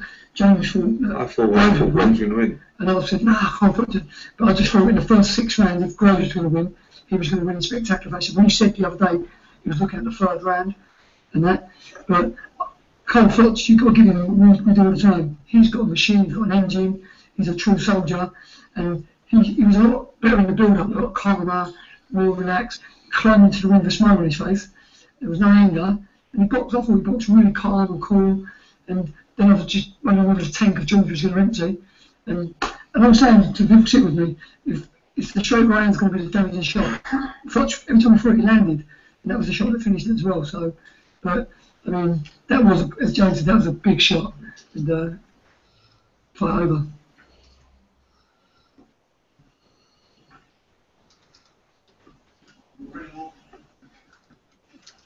Yeah, sweet. Thank you. Thank you, guys. What do you guys think, man? Beats? Just listening, really, just absorbing it. You see what I want to see the fights again, man. I'm just looking through the net to see if I can find the fights. Yeah, I'm watching them now, innit? I'm watching them because I got them. I paid my money for it in box office and that, but Oh, wicked. Yeah, you see, Yeah, so I'm watching on my TV. Like, see the elbow because I'll give George the elbow. But he gave credit to George because George was a good fight. Let's get it right. George was a good fight. He probably won the world title, but I don't know, bro. That was pretty good words. I'm actually surprised they all said that because I'm fucking thinking George is fucked up, mate. But he goes, he's waiting for. Oh, you know what he said about Eddie? He said he's gonna deliver. You know what? Eddie might deliver, you know. He actually fucking got me thinking that actually might happen, you know, because you know if they go and do Chavez's numbers. It like even though he wanted to like Las Vegas and that, you gotta do the numbers, yeah. And then if he said we could do another 80, if you look at the numbers right in Las Vegas, right? Because you can fight Chavez. How much money did he get? Carl get for this? He got a couple of million, innit? Yeah, about 5 million. Really? You got about fucking 5 million? Got about 5, yeah. Flipping hell, man. 4.5 to 5. He might have even got more after the fight as well. You get more money in the UK. You get more money in the UK, you're gonna get in. And the thing is, it was HBO was covering this one, right? Yeah, that's right. Yeah, you'll get more money in the UK on the big crowd. Why do you want to go to Vegas for when you can fight back in Wembley again, man? I think it's because of the Mexican fans. They know that on the pay-per-view. Their fans are not bigger than our fans. Our fans are they. What I thought. Yeah, that's what I think. But you see, there's been a trend for a hot minute, man, since Barrera and Pacquiao. There's just been a trend for all the, for all these like the Mexican Latino support. You know what I mean? That's why Arum don't really promote the black fighters or anyone that's non-Hispanic. You know what I mean? He's always kept it like that because of the numbers. Apparently, they watch more boxing than anybody else. Yeah. And let's see what he has to say. Well, about 80,000, you know. Well, obviously the one out there when I was there, but we're a decent crowd out there, and just the magnitude of the event, you know, it's awesome. Biggest changing rooms I've ever had. You know what I mean? It's unbelievable and great to be part of this event. You know what I mean? I just really enjoyed it. So just talk us through the fight from your point of view, how you felt it was going. I thought I was winning. There were spells, you know, obviously, we were getting on top. But he had the work rate, you know what I mean? And I kept saying to the corner, he won't catch him, you know, but he had the work rate, you know. So in your mind, you're thinking, judges scoring that. But I felt like I was way in front. You could see he kept coming out and pushing. He kept, at the beginning of every round, he come running out. He knew he was behind, you know what I mean? And the fight felt a breeze. Honestly, it felt easy. Picking and poking. You know, and I wasn't looking for the stoppage, but obviously it come in, you know, and it makes a hard night's work a bit easier. Betway sponsors. He's funny enough too. Picking and poking. Hey, listen, bro. That guy's talented, you know. That kid's talented. I'm telling you, bro. Like in that weight shit, he's too big. He's too big. He won the title last year and they took it from him. Hey, listen, I stood up close to him, yeah. He fucking know. You know that he's a bantamweight. I was like, fucking no, he's fucking tall. He's a bit like, he's a little bit taller than me, but for a bantamweight, I was thinking, nah, bro. You see that little guy he was fighting, yeah? That's the normal size of that division, you know. They're not usually that fucking tall. He's got some skills, you know. And he's what's the other guy? Is it Luke Campbell's quite tall as well? Yeah. It's weak, bro. That guy's fucking he's strong. Serious. Yeah, that's he's strong. You see when I looked at him, he looked like a brilliant bloody nut. He's strong at the weight. You see as the fight carried on, yeah? You see how strong he got? He just busted him up. Let me see what he has to say. Awesome, mate, honestly, you know, it's been a long, hard road back. It's been a full year, you know, but I'm back now, you know, I've made a little statement there. You know, I thought the fight was going easy, comfortably, the picking and poking, and I just found the left hook at the end at night, and, you know, it feels good. You know, I feel like I've made a mark there, you know, with a statement, and, you know, hopefully I get a unification fight. How does that fight compare to the one you had last summer? Oh, it's unbelievable, 80,000, you know. Obviously the one out there when I was there, but we're a decent crowd out there, and just the magnitude of the event, you know, it's awesome there. I think it's a repeat, isn't it? Yeah, it is. That's what it seemed like. Yeah, because I think they're just trying to give you some time. Yeah, that's a repeat as well. Yeah. Here we go. Get Groves in. There's Groves. As soon as he comes up, it's funny, you know. It's funny. We fight fans are getting exclusive. They're getting exclusive here, mate. More than what we bargained for, man. Yeah. Groves, I want to know what Groves. It's very interesting. I want to hear what Groves has to say, bro. Because Yeah, I want to hear what he has to say, bro. Because you know that glazed look in his eye. I don't hear him talk about it. I bet this interview says if he's injured or anything like that. And let's see if he gives Carl a prop. Because you know what? When they were hugging, George still looked like he's thinking, nah, you know what? Get out of my ear. Because you know he's with the Southlands. Yeah, here we go. Here we go. Here we go. He's down in the Southlands, and let's see what he has to say.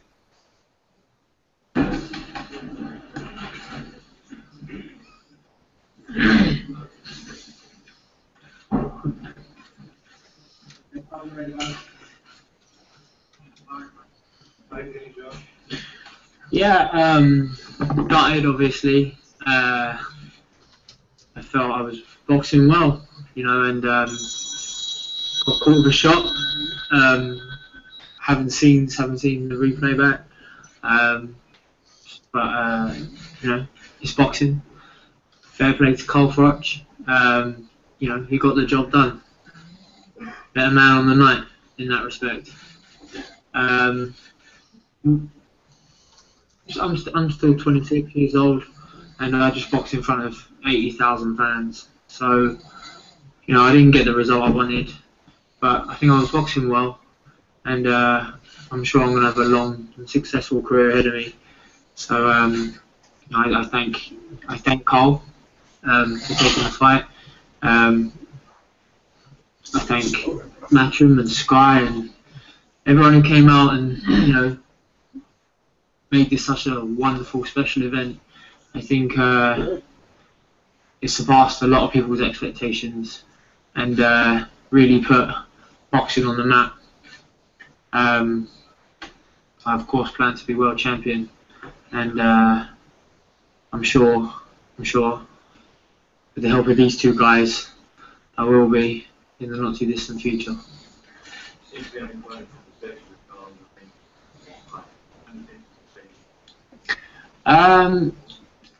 Carl was saying, I'm not 100% sure really. I'm sure he was being nice to me. He wasn't listening. You see that? Told you. Congratulations to Carl. See, I told you weren't even listening. The man put up a really good show. I mean, I have to watch it back, but I felt like I was boxing very well. I felt like I was ahead on the scorecards. I felt like I was in my groove. And we talk about complacency. I think it was complacency that let me down tonight. Obviously, it takes one shot in boxing, and Carl Froch is a strong, seasoned world champion, sure. And you know, there's no quitting him, much like myself. I was given the opportunity, I would have got up and I would have carried on trying. Yeah, but, I know, see? He told you we were going to carry on. Fair play to Carl Froch.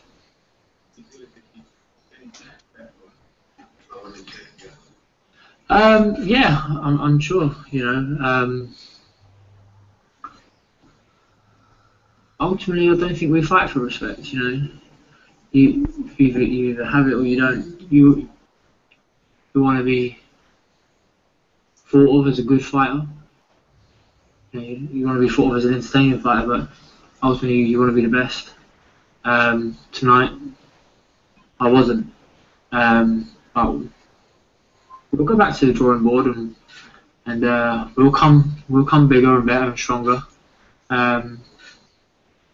It's been a tough few months, you know, and we've worked hard in the gym, and for a lot of it, we've been the underdog. And tonight, as I say, I think I was boxing very well. I let complacency creep in, and that's something that needs to be eliminated. But I will improve, and we'll come back stronger, and I will become world champion. What was like George, especially physical ability, mentality, was that just sort of getting into his head again, or did you genuinely believe that?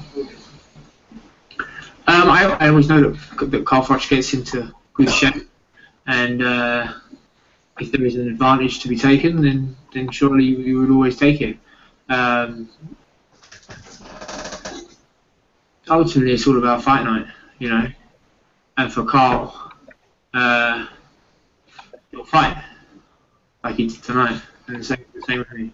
So I deviated from the game plan, and it only takes a split second. I allowed Carl Froch into range. I allowed him to land a right hand, and I paid the price for it. So you know, we talk about wanting to be a complete fighter, and we never expect to be the finished article, but we're working towards that. And tonight, again, it was a split second that let me down, because up until that point I was boxing very well. So we have to eradicate all complacency and put together a perfect performance. So we'll go back to the drawing board. I feel in a much better place, as silly as that sounds, just getting knocked out. But I'm very happy and content, and I have deep conviction in Paddy, my coach. I've just begun a relationship with Calla and Sauron Promotions, and I know these guys will help me achieve everything I want to achieve in boxing. So we go back to the drawing board, and you know, we've had hard times, but we certainly won't let that stop us. And I look forward to the times ahead. I think there's a lot of good nights to have. As I say, I just boxed in front of 80,000 fans. That's something that not many fighters out there can say. And we gave him a good fight.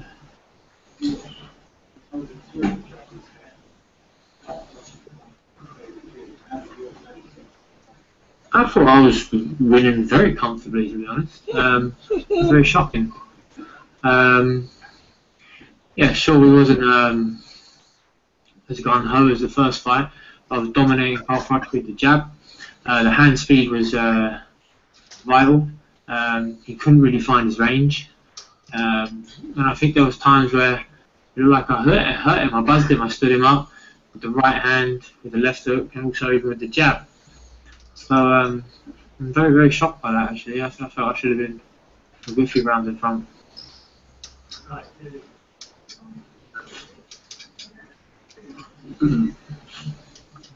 Next step's a holiday, I think. And that, it's not quite back to the drawing board. We've got you know, planned A's, B and C. Always as a promoter, we're going to sit here and talk about them. Unfortunately tonight, might ruin one or two. What I saw was the difference between, you know, the difference was experience tonight. You know, we got complacent for that one split second. You know, and when you've got two guys in the ring who can both punch a bit, you know, that's what can happen. And but for me, George was ahead on the points. Of course, we see it through a different lens, and we'll watch the fight back. But he was, for me, ahead. Everything I've seen so far on social media, whatever, he was ahead. But it doesn't matter now. You know, what matters is that he looked good. Whether he was ahead or not, he looked very good. For me, I won't sell him. So you know, he looked very good. I mean, he's someone that I think we're lucky to have signed, because you know, it's about Wembley Stadium, and you know, we'll have him back very, very soon. Absolutely. You laugh at that. It will be. Sounds boring, isn't it? Yeah, it is. This guy. I know you don't know. He's not good for speaking this way. It's a bit dry. He used to promote Kessler, innit? Still does. Kessler was there. 29. Okay. Yeah. Because he's probably thinking he probably hates Carl Froch now. You know. He said Carl Froch broke his heart twice. That's what he just said. He said that after the fight. Okay.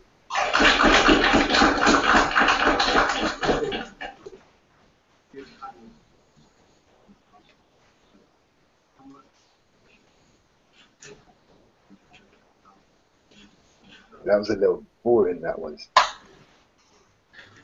Certainly. The reason I wanted to, because I felt his expertise and his confidence. Watching the press conference with George, you're watching. You know, we always. Jamaica. We're gonna get into Nicholas. Hold up, though, blood. Let me just.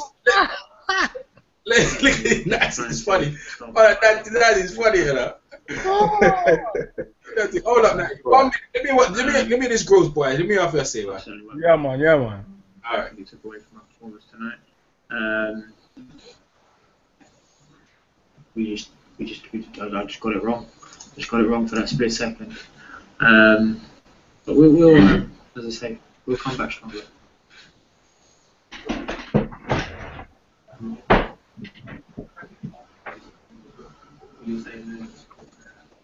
It's been amazing. It's been fantastic. It's been a historic night, and you know, I think boxing now, and boxing is certainly a mainstream sport, and you associate the big fights as massive events, big sporting events, which tonight was, and for the fans, I'm forever grateful. You know, I think anyone who's gonna, you know, spend their hard-earned money to come and watch you, stand outside and risk the rain. It's the first time I've been to an outdoor boxing show and it ain't rained. So for the fans and for the supporters, certainly grateful, and you know, obviously I hope they carry on backing me. Very disappointed tonight, very, very disappointed. And I'll go back and I'll watch it back, and no doubt I'll be even more disappointed and frustrated. I feel like I've let myself down because you was trying to mix it up too much, man. I was going to win. I got complacent for a split second and paid the price. It's world-class boxing, so I have to eradicate that from my, you know, from my game. But fans, I hope they stick with me. I hope they carry on supporting me, and I'll certainly do them proud as quickly as possible. First fight, the referee made a mistake, and like you said, you made a mistake. I'm betting might be hard for you. Would you hurt more? Well, actually, this one's a bit fresh, to be honest, and I haven't had enough time to look at it back. Obviously, I got caught because I saw a quick, brief replay, and I was certainly on the floor longer than I realised.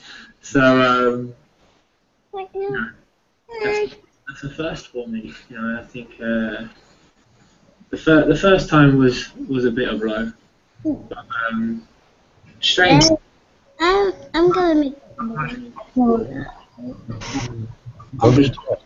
Again, I gotta represent. down, maybe I'm wrong, but everything we worked on in the gym felt like it was, you know, we were getting there. At times it wasn't perfect, but some rounds were very good.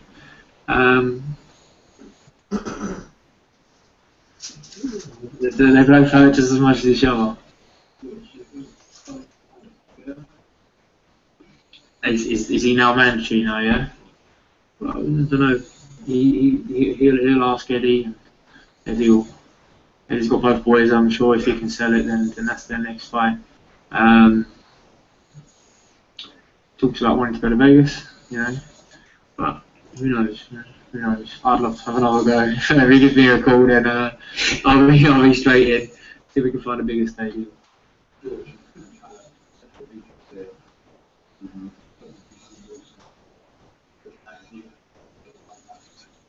Where's Sakio? Sakio Beaker's there. If you want to come over and slap me in the face, we can make it work. Do you know what I mean? No, Sakio really books Marcus Byer. It was a very unlucky evening for you. Absolutely, you know. Definitely on the radar. I know the number to call.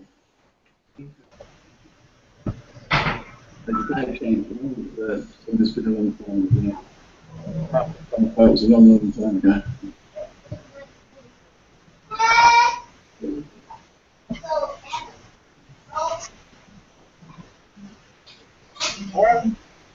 Hey Natty, let me mute you for a bit though. Let me mute you for a sec though, because it's getting feedback, yeah? Probably. Alright, thanks, Natty. To be honest, you know, I love both men the same, and I want them. I couldn't possibly want them to lose. So, go for the draw. Yeah, draw.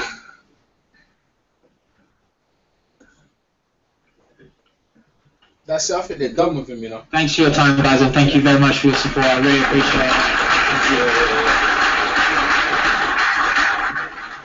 it. Natty, come in, Natty. Go ahead.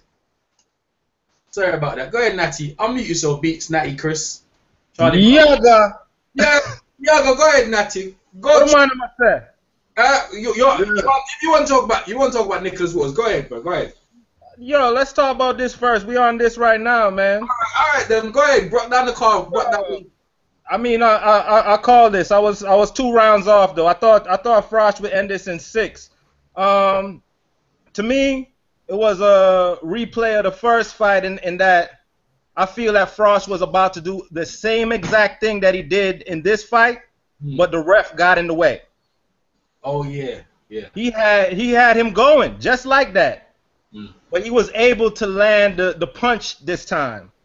He was able to land that knockout right this time. He wasn't able to land that shot because the ref involving himself in the fight, man. All through the fight, by the way, he was involving himself in the fight where it just was unnecessary, and that was a pivotal moment. He got in the way of Froch knocking the guy out, and we had a better referee in there that let the fighters fight, and Froch got it done this time. Yeah, in fact, you see the man leg bang up like Dawson. Yes, sir. Yes, sir. I mean, that's how you could tell it was over. I mean, he tried to act like, I'm okay, but that's just the fighter in him. Like I said in my vid, it's just the fighter in him because he didn't start doing that until the refs start waving the fight off. That knockout was looking comatose. Yeah, for real, that knockout was one of the most devastating knockouts in British. I thought I got this fight as fight of the year so far, you know. Just the occasion, the build up, and everything is magnificent. Like, well, it was tactical early on, man. I had the fight split after 4. Yeah. The HBO people had it like 4-zip, but I had it split after 4. But in the 5th round, when Froch started going to the body, man. That's when he started to take over, in my opinion. I did the same way. I did exactly the same way. Exactly how you scored it. I did too. Man, I had it the same way, and then I think the fight was very, very close. Like, it was very close. There was a point where Groves came back into the fight, but Carl was doing him, and you're right about the stoppage. Absolutely right. It seemed like, you know, from the first one, the referee continued. You knew that Carl wouldn't finish, and this fight wouldn't even happen. Carl blew him out. I don't think George was going to be the same again. I don't care what that leg. He didn't talk about that leg. I didn't even see the way he walked off. I should have watched the way he was walking, because that's why he tried to walk on his leg. It looked like the ligament got stretched up in his knee, and in his chin. If he was fight James DeGale now, James would just go, "Well, I'll knock you out like Carl Froch did." That's what you have to do, is work on him and just knock him out. They're gonna have to be careful with him, them Saudis. You see, like when your leg does that, man, it's like you lose consciousness before you hit the ground. Yeah. All right. So Natty, so you say about James DeGale then, man? Man, I saw clips of that fight. I haven't seen the whole fight. I listened to Beast's video. It looked like he did his thing, man. I didn't expect him to be beasting on Brandon Gonzalez like that, man. Yeah. You see I mean, to be honest with you, I only saw the guy fight once, on the South African dude. But in that fight, he showed me a lot, man. I thought he won that fight handily, and he got a draw. So I thought this was going to be a closer fight. And I rate DeGale. You know what I'm saying? As a matter of fact, I thought DeGale edged out the Groves fight when they fought prior. So I rate DeGale, but I just didn't expect him to knock the kid out in 4 rounds, man. Yeah, he was up for this, man. He was up for that fight, man. That was straight beast mode right there. I gotta watch the whole joint. Yeah, you see my interviews? Yeah, man. I ain't watched all of them, but I see you doing your thing, B. You doing your thing. You see the I'm Turn superstar now. The hero. London one. You see me and David Haye going at it, bro? Yeah, man. Hey, David Haye. It was some good. It was some good time. Ask the tough questions, E. I was getting out, bro. I was representing the white TV, so I had to go in, bro. You know what I'm saying? Ask the tough questions. Yeah, he was trying to duck me, bro. Like he listen, Cougar's in his pocket, so he's trying to be cautious about questions. Me and the man there, being the fans, yeah, we was getting in. You know, we was getting in, but yeah, man. All right. Andy Josh, did you see that fight? No, I didn't see that one. Oh, you guys all missed that fight. All right. Yeah, man. What about the Brandon Mitchell? You see the Mitchell fight? I didn't start watching it till Carl Froch, man. To be honest, I watched it on TV. All right. I watched Carl Froch on TV. I watched the airing with the Nonito Donaire and Carl Froch, the HBO broadcast. Yeah, you know what? I didn't even know that's happened to us. Saw Beats' post thing on the video. Yeah, that's what I watched. And I was like, I didn't even know they fought. And then I got the video footage of the whole fight. And wait, show the Jamaican flag for the people, them, and if it's there, and get where the flag there. Yeah. Go ahead. God, no. Yo. Yeah. Chop it. Yo, you see that big old axe he had in the ring, B? Oh yeah.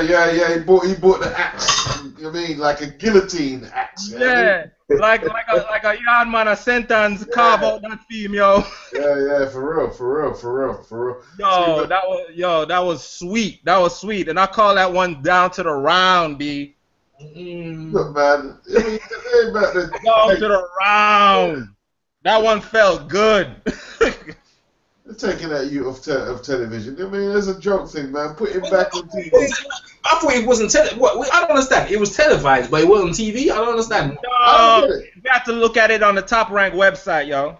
Oh, but it was. But I thought a thing was saying it wasn't going to be televised. It was televised. It was televised. It wasn't on the HBO broadcast at all. It's not in their main feed. But what they do, they usually show replays. Like they usually play replays after. You know what I mean? But if you saw the replays, they showed the knockdown in round 3. They showed the uppercut, and they showed when the fight ended. They didn't show how he broke him down. They didn't show his patience. You know what I'm saying? They didn't show what led up to the knockout. Yeah. So okay. Basically, it looked like he just knocked out an old man, but they didn't show how he did it. Okay. Wow. Yeah, he broke it down. Break it down. Go on. Break it down in that, man. How do you hey, that's early on. He was like, feeling Darchinian out, seeing what he brought to the table. You know what I'm saying? The first round, I gave it to Nick. Nick edged that out. He landed the hardest shots in that round. You know what I mean? Was using his jab. You know what I mean? Moving around. Second round, he started stepping it up a little bit. You know what I mean? Vic Darchinian couldn't get to him. The reach was too much. He was patient. He wasn't overdoing it or anything. You know what I mean? But he was taking it to him. Anything Darchinian was trying to bring to him, he would like. What you call it? He would knock it off. You know what I'm saying? When Darchinian tried to land the power shots, he would defend and block it with his glove and things of that nature. Make sure he crowds Darchinian's offense. In the third round, that's when he countered Darchinian with a nasty uppercut that he's been trying to land for the past 2 rounds. It caught him a couple times, but most of it, the other couple times, it kind of was grazing. It didn't land as solid. But on that point, it landed solid and dropped him immediately. You could tell Darchinian didn't have his wits about him when he got back up. Nicholas Waters didn't jump all over him, though. You know what I'm saying? He could have jumped on him, and but he made sure that that Darchinian wasn't playing possum or anything of that nature. Basically, he showed the poise of a real veteran, man. You know what I mean? He was in no rush. After the first 2 rounds, he realized that Darchinian was not in his caliber, and he was just softening him up for the kill. And that's what he did in the 5th round. I believe he could have took him out at any point, but he chose the 5th round to do it. Yeah, seasoned the meat and then and then took it out, bro. Exactly. That's why I saw it, man. I see him as laughing and flavouring, but Darchinian was not. Darchinian didn't look that bad, I thought Darchinian was enough yam and banana and dumpling and be with the kids. See, the thing is, man, he's got a big long reach, so he doesn't have to go and steam in like that, What? Yeah. When he realized that Darchinian can't get to him, man, all he had to do was just work on the jab. And not to mention, I forgot to mention the body attack. The body attack will make Mike McCollum proud right now, man. Yeah. He was landing hooks to the body and uppercuts to the body down the middle. Yeah. He's like a smaller version of Matt McCallum, you know. You know what I mean? Them lower weights. He's a bad man. In them lower weights, all the way up to lightweight, he's a bad man, bro. Like, I ain't gonna lie to you, bro. Ain't no featherweight can mess with him right now, B. In my opinion, no featherweight, man. No, I don't think so. Who do you think he's gonna fight next now? Top Rank done a good job of getting him in that fight and like showing him. Who you reckon Top Rank gonna put him in there with next? They've got some little. They're gonna put him in with the Mexican Russian. I think they're gonna try to keep Darcini away from him. I mean, excuse me, Nonito away from him as long as possible. They're gonna put Nonito back in the ring with Vitekia in November. Oh, they gonna rematch? Oh yeah, I believe they're gonna do that. I mean, come on, man, look how that fight ended, B. It's You not don't only take that, a man's title like that. Yeah, it's not only that. Like Donaire was saying that the rematch needs to happen after the way it ended. So. Yeah, man, and to be honest with you, there was a collision of heads, but I don't believe that collision caused a cut. No, I didn't see him doing any deliberate head. There was no blood after that collision, and it wasn't that hard. You know what I'm saying? Yeah. Not for him to be going down like all that. I still haven't seen the fight, so I'm just listening to your takes, man. Yeah, that fight aired right before the Groves and Froch fight. Well, it's good. It's good. I didn't even know, man. But you know what I mean, because the Froch and Groves took over the whole thing of the whole day, and I've been so absorbed in it in interviews and. Yeah. When you said it was, I was like, what? He's fighting today? I was like, man, why they got that fight on there today for, man? Why couldn't they have that fight like another day? Why they got it like, and it was in I missed the fight. I had to go to the Top Rank website and go watch it, man. Chris Caban and them was, putting the results up. Yeah, that's what I'm saying. On Facebook, I was like, oh, man, because I was mowing the lawn this morning. I didn't know it was going to be on that early. See what I'm trying to say? It was in Macau, yeah? Yeah, it's in Macau, man. I didn't know. I mean, it was 10 o'clock and the fight was already over. 10 o'clock in Central Time. I don't know. I think he's trying to do that to appease the Chinese people over there to go and get them. To get the money, innit? Yeah, to get the money. But I don't know if them people are really, you know what I mean? I don't know if they're really gonna. I don't know, man. He's trying to get some subscribers over there, I guess, for his thing. I don't know what Bob Hubble. But I know he got them little guys up for Dodginian. Maybe he got some big Filipino followers to go over there. Was the place packed out? Was it rammed? Yeah, man, and they was screaming Nonito, Nonito, and it was a ram, yo. Well, I guess the experiment. I think we're gonna have some more events down there, man. But the timing is messed up, man. There's a lot of people. Even Chinese. You guys in the white TV. In China, that's why, man. It's in China. You guys in the white TV didn't post it up. I wouldn't even know the fight if I didn't see your post beats. That thing, I wouldn't even see nothing, bro. I wouldn't even know the fight was going on. You get me? Yeah. Yes. But all right. Hey, so you guys ready to hear Carl Froch, yeah? Yeah. From the Keep hold tight. Mute yourselves, yeah, peoples. Yeah, hold on. Take off.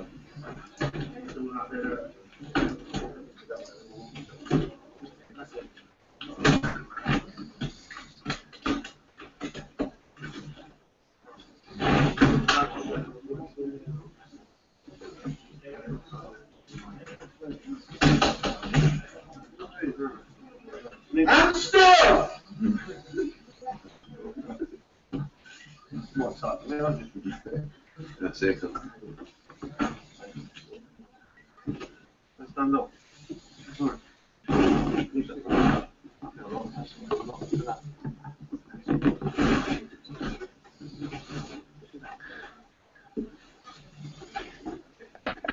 Well, everyone, I'm sure you agree. Just an unbelievable night, and delighted to give to you for questions. Still, the WBA and IBF Super Middleweight Champion of the World, Carl Froch. Ask away.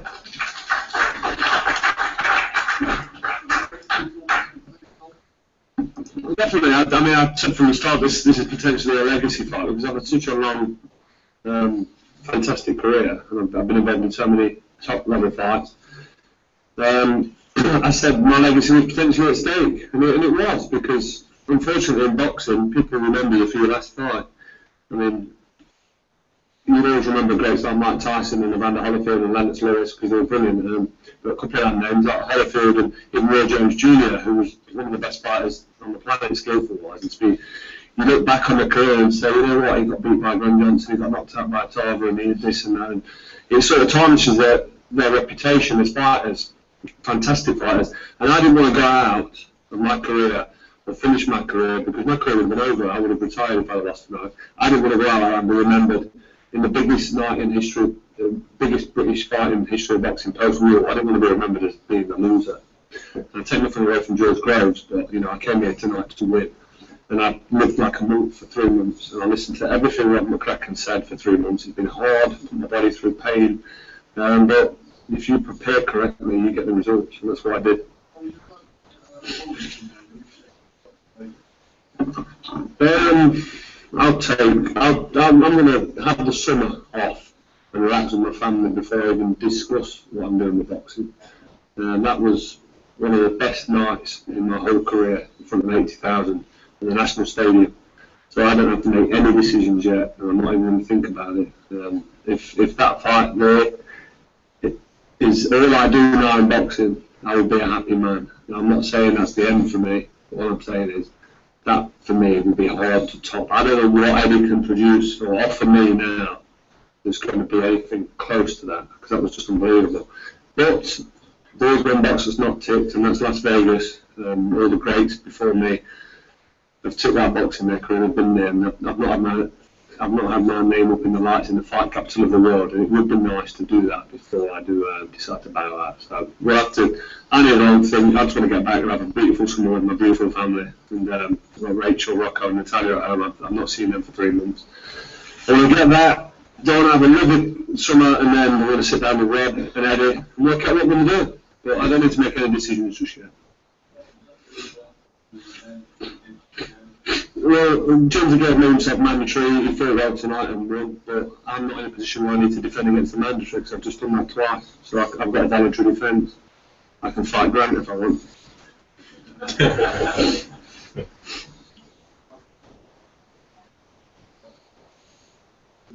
Very, very sad. I know you're going to say this is one of the most satisfying nights of my life. I've had the weight of the world on my shoulders. I've had George Groves in the back of my ear for the last year, because it was in my ear for the Kessler fight, May 2013, now May 2014. I've boxed Groves twice in a year, and I've just not heard the end of it. And I knew after the first fight, the response I got after 24 or 48 hours, that this fight was going to have to happen. And I said to Eddie, look, we're going to have to take this fight. Let's just sit back and just relax and think about what we're going to do and how we're going to do it.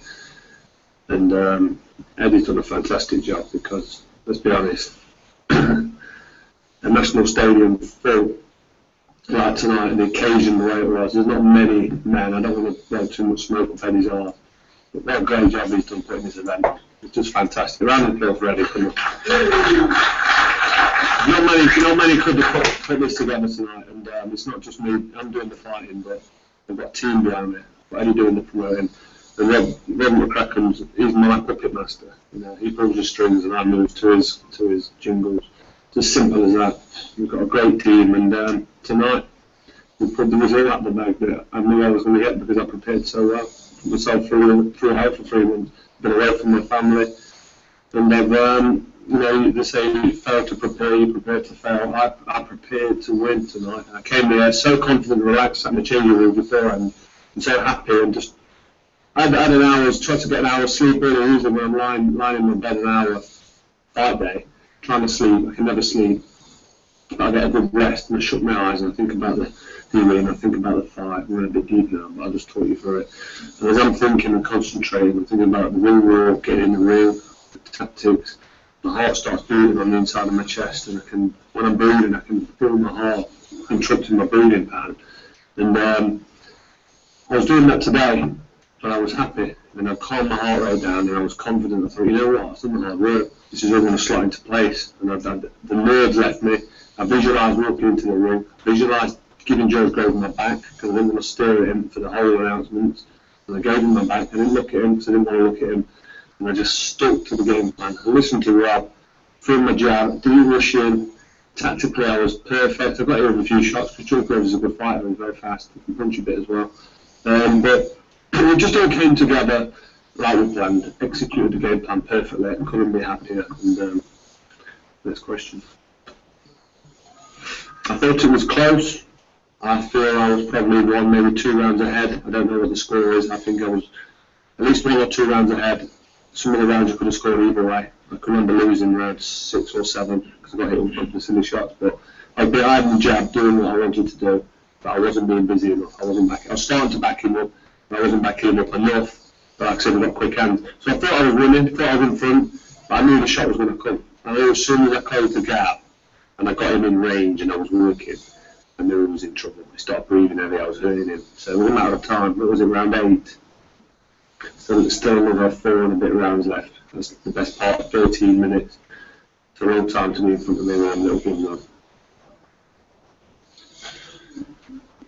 I think that was a great little uppercut I landed on the gate with a broken hand. But no, that was probably one of the best punches, because how do you define a good punch? What it means and what that meant was a whole George Groves saga.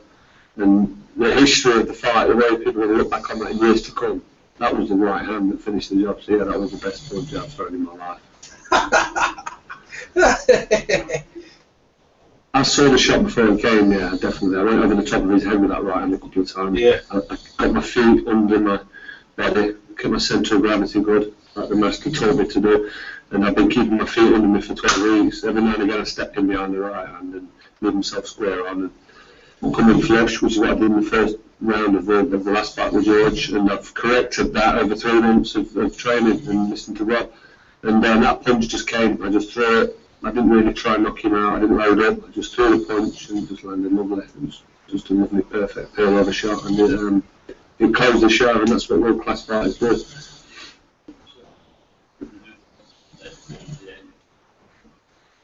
I said he's young. He's very talented. He's skillful. He can come again. Don't sort of go on and be too down and out and depressed, and don't sort of go on a downward spiral because you're a great fighter. You win that fight right until that point.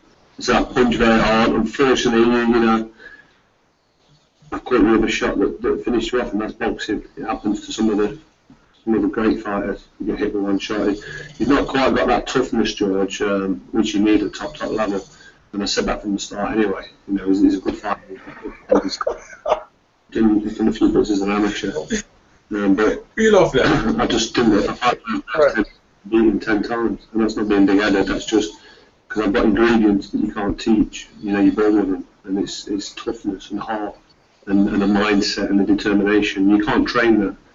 You know, I'm spiteful and I'm disciplined, and when I prepare correctly and I listen to Rob and do things right, better the results. I've been saying it for the last probably 6 months that when I fight George, I'll knock him out between round 6 and 9. I've knocked him out in round 8. It was coming. But early on, I boxed. I used the boxing skills that come to that won me 3 ABA titles and the first man to win an amateur bronze medal. People don't think I can box. They can think I'm a real mongrel. I like to get in there and get Mickey Rourke, get stuck in and have a fight and a tear up, which I do. I enjoy that. But I can box. I can box behind the jab effectively. And I showed that tonight against somebody who's actually faster than me. I don't know. I'd have to have a look at it. I think he's boxed probably better before, but very difficult opponent, very quick, very good rear hand, very dangerous with it, and it kind of stops you coming in, George. But Carl applied himself in training for the last 3 months, and he worked hard, and he stuck to the plan, and eventually it was about closing the distance, and we keep George moving, and eventually the distance will shorten, and then the shots will be there, and I think that was the plan, and it kind of worked.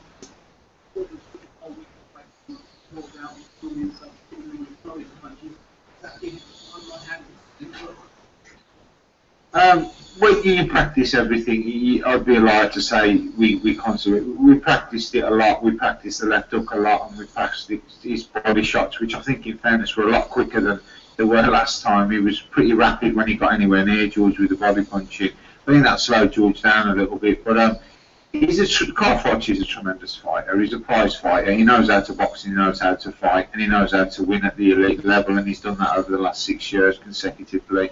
And you know, he went on to do that tonight. But you know, Groves is a tremendous prospect. I'm sure he'll come again.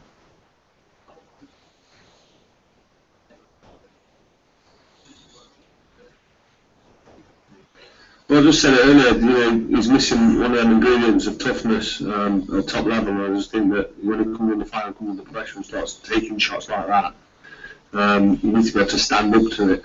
So he still needs to prove to me that he can take more than one right hand off a top level fighter. I'm a heavy puncher. I'm a concussive puncher, but I'm not a one punch knockout man. I'm not a Julian Jackson or a Mike Tyson. You know, my shots hurt. I flattened him tonight there. And that was, you know, I'm not taking anything away from him. But I think in fairness to George, I think he's took the fight still relatively early in his career, and he's just jumped in with Carl Froch, and it doesn't get any tougher really, does it? Let's be honest. I think, in fairness to him, I think he's capable. I think Carl agrees capable of winning the World Championships, just not against Carl Froch or, you know, possibly an Andre Ward, but, you know, there's other fighters he could possibly beat for a world title and become a world champion. yeah, second, it's about levels. You know, he can beat certain champions, certain level of world champion. He can definitely become a world champion, yeah, to answer your question. Sorry? Nice like tonight can ruin a fighter and end them and finish their career. You know, they say what doesn't kill you makes you stronger. It can kill him, it could, you know, I shouldn't use that word, you know what I mean, it could finish him off. Or it could get determination from that and come back better. It's down to his character now, down to him. But I won't have to give him advice. I don't think he likes me. He doesn't like you, mate. He still doesn't like him. Calm down. Unbelievable support from the British public, not just for me, it's for the whole event. I mean, this is the biggest fight post-war to take place on British soil, and it was a grudge match, domestic, and everybody got behind it. It didn't just capture the boxing public, it captured the British public, the non-boxing fan, the armchair fan. They all come out and watched and supported this. So big thanks to the British public for getting down there and take all the credit for it. They didn't just come out to see me, they came out to see George Groves and the fight for 2 world titles in a great British affair, massive dust up, and we had a bit of noodle and animosity. So all the ingredients have been great. Am I allowed to say I'm an international superstar? I can be a national superstar. I'm not sure about international.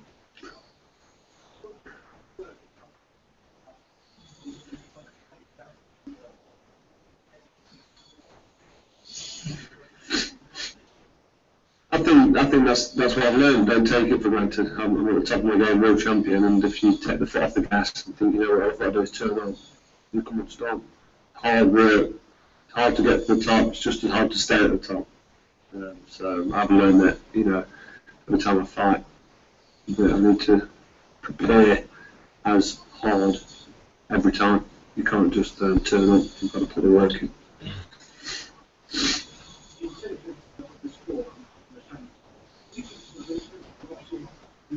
I think it's great for boxing. It's putting boxing on a pedestal, it's put on a massive platform, and a lot of people that don't watch boxing have watched it tonight, and I think they'll enjoy what they see. So it's great. It's fantastic. And it's honourable for me to be able to do that for my sport that I live. I've dedicated my life, heart and soul into.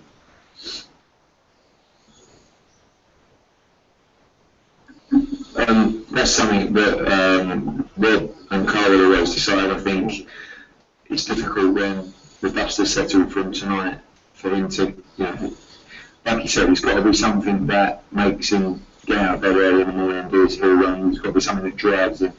And he's a very self-motivated man anyways, but, you know, I know how much he put into that fight tonight, and he put everything into the camp and everything into the fight. And we had a chat at his flat today and said, it's as sad as it is, this fight means so much because this is what you're going to remember for. And he put so much pressure on himself that it's really time, like I said, he's had George Groves in his head and his ear for a year now, and it's time for him to have a lovely summer break and for me to carve out any opportunities and present them to Rob and Carl. And if they float his boat, then I'm sure he'll fight again. If they don't, who knows?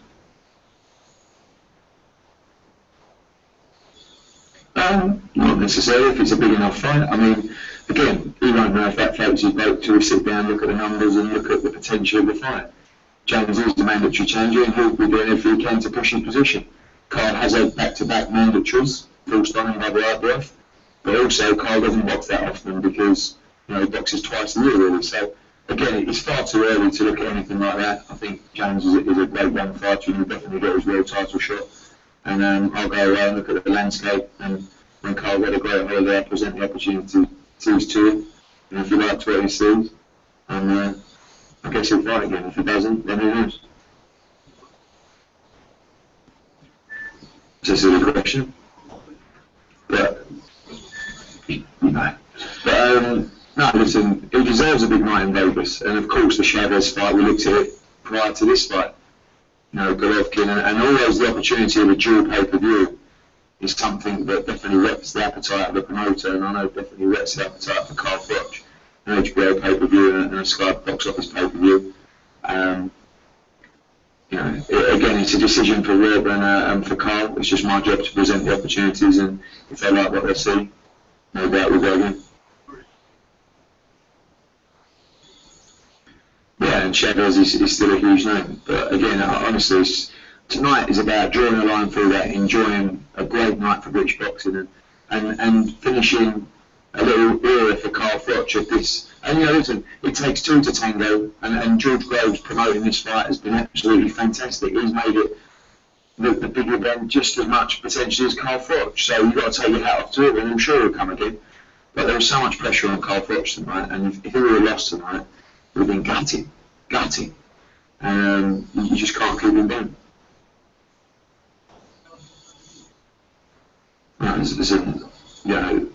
That's a silly question because a referee has to act instantly, and I think what you saw tonight was that George Groves has the ability to be hurt, and he was definitely hurt tonight, and this is a very tough game. So I still back Howard Foster's decision, and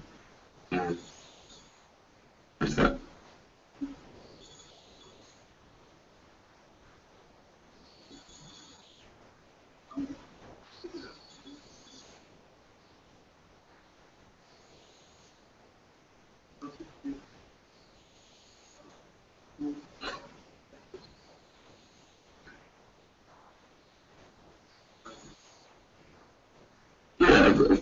Of course. I mean, it hasn't sunk in yet tonight because my heart and soul was in Carl. I just wanted him to win. I didn't really get a chance to take it in. I looked back to my memory just before I looked out. I looked at the screen, and I just thought, wow. But of course, listen, there's 3 fights I'd love to make. Calm Brook, Frampton Creek, very cleverly. Could make them all this year, but it's not always that easy. But what that shows you is, if you, as a salesman, if you've got the right product, you're going to sell it.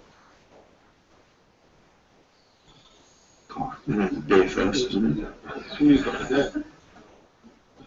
big plans. We've got big plans and we're relentless, and we don't want to stop there. And that doesn't satisfy me enough to just stop. So.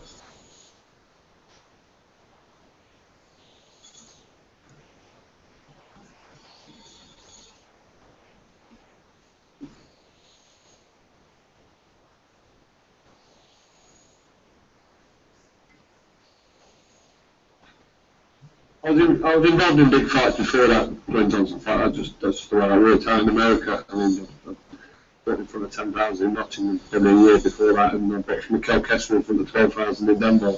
But this fight is the biggest and best fight I've been involved in. It's massive. And words can't describe it. I mean, it's an obvious answer. I mean, everybody knows how big this is, and I've explained it a few times. The magnitude of it is fantastic, and this is the best night in the history of my whole career. Bar no fights, and I've been involved in some unbelievable fights. 80,000 at the National Stadium. It's going to be difficult to beat in any stretch of the imagination. I don't know how that can be beaten, to be honest. I will stay motivated. There's different goals and aims, and there's the rematches out there for me. There's different bouts, and there's like we talked about Vegas. The motivation comes from the desire to still want to fight, and the enjoyment of the training. And when that goes, it's not about a financial gain or a bout. It's just about wanting to do something before I do decide to hang myself up. And I'm still a young man at 36. I've got the rest of my life to live. And I'm sure I'll look back in 5 or 6 years when Rachel's nagging me and the kids are going mental. And I'll think, why aren't I still in that bloody gym? It's in the night. You know, I want to be back in the gym.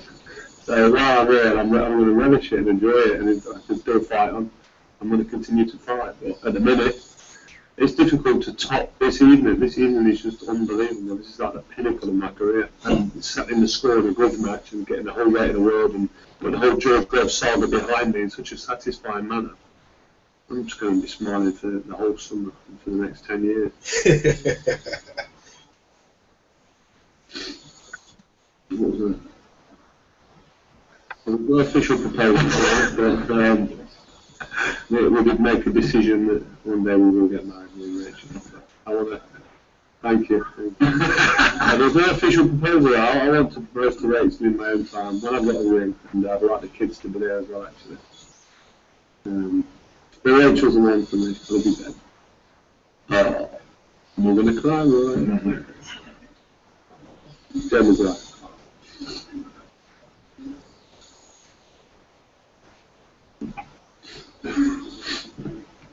Saki Abika to BBC champ. Okay. Arthur Abraham. Yeah, I've already been down that road. Yeah, I mean, there's 2 names. Are there? There is. I've got 2 of them at home. Don't let me have 3. Don't let me take yours off you as well. That's Saki Abika. You're right. And there's another potential name, Saki Abika. I mean, he's dying for it, as you can see. So you don't want to fight now. You do. It's definitely an option, definitely. I mean, he's a great fighter. Undisputed super middleweight champion.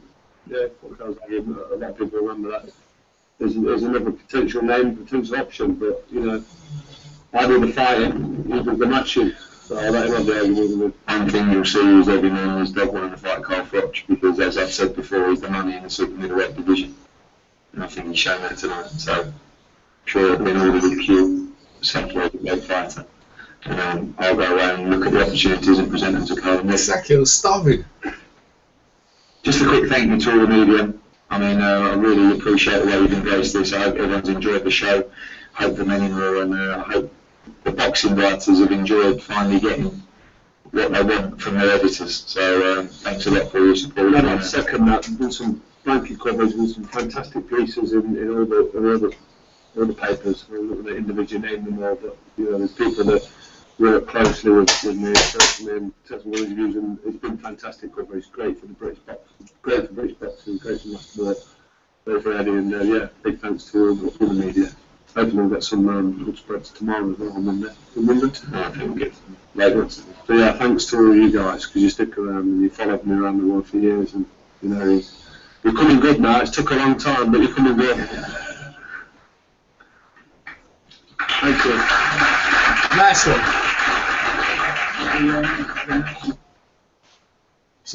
Alright, you guys jump back in, man. Hope I didn't take you for too long. Natty, what do you think? So, you wanna give him a shot at the green belt? He's at the green belt, you know, but he won with Pascal. He won that already. He's had all 3. He didn't have no green belt. He lost that in the Super 6 tournament. Oh, but what I'm saying, he's had it twice. Like he won it back.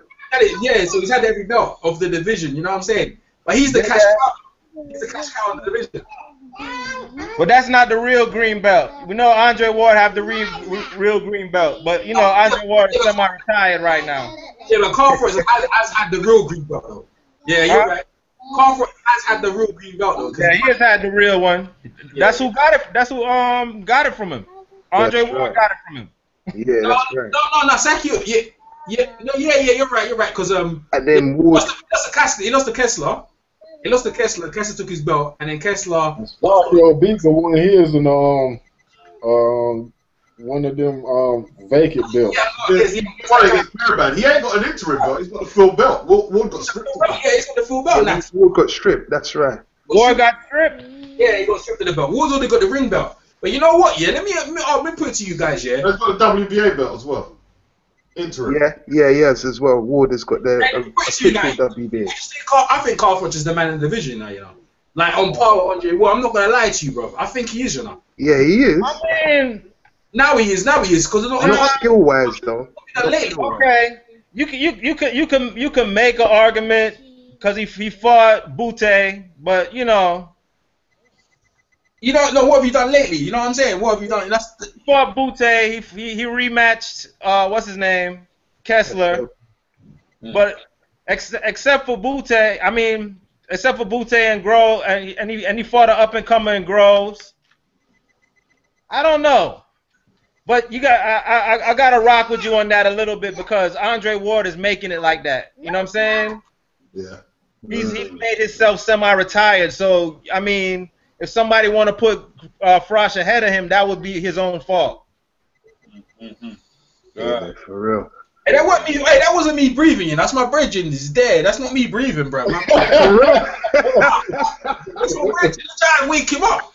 You guys should have told me, and you could hear him snoring, bro. That's him breathing. That's not me, bro. Like, he's breathing now. Like he's come my house here, watching the thing. He's up to the sleep. I tried waking him up before he keeps snoring. What do you want me to do, bro? Man, I've drops it. This is funny, like I'm breathing. That ain't me, bro. Funny, because you know what? I see all the stuff on the side. I was like, what's this? What are you doing? Bro, you should have told me. Like, I tried to wake him up. Like, hey, listen, bro. Like, Masaki Obika's starving, bro. Yeah, man. I mean, but to be honest, last time he got in the fight, he barely kept his title, man. Yeah, I can't see him beating Saki Obika. He didn't win. That wasn't no draw, man. I think I didn't win in the scorecards against the Real, man. I don't think he beat Saki Obika, though. Huh? I think I had that fight a draw. I don't think he can beat Saki Obika. Who? I don't think Froch will beat Saki Obika if they fight. Hey, Saki Obika is just as crude as he is. Even more so.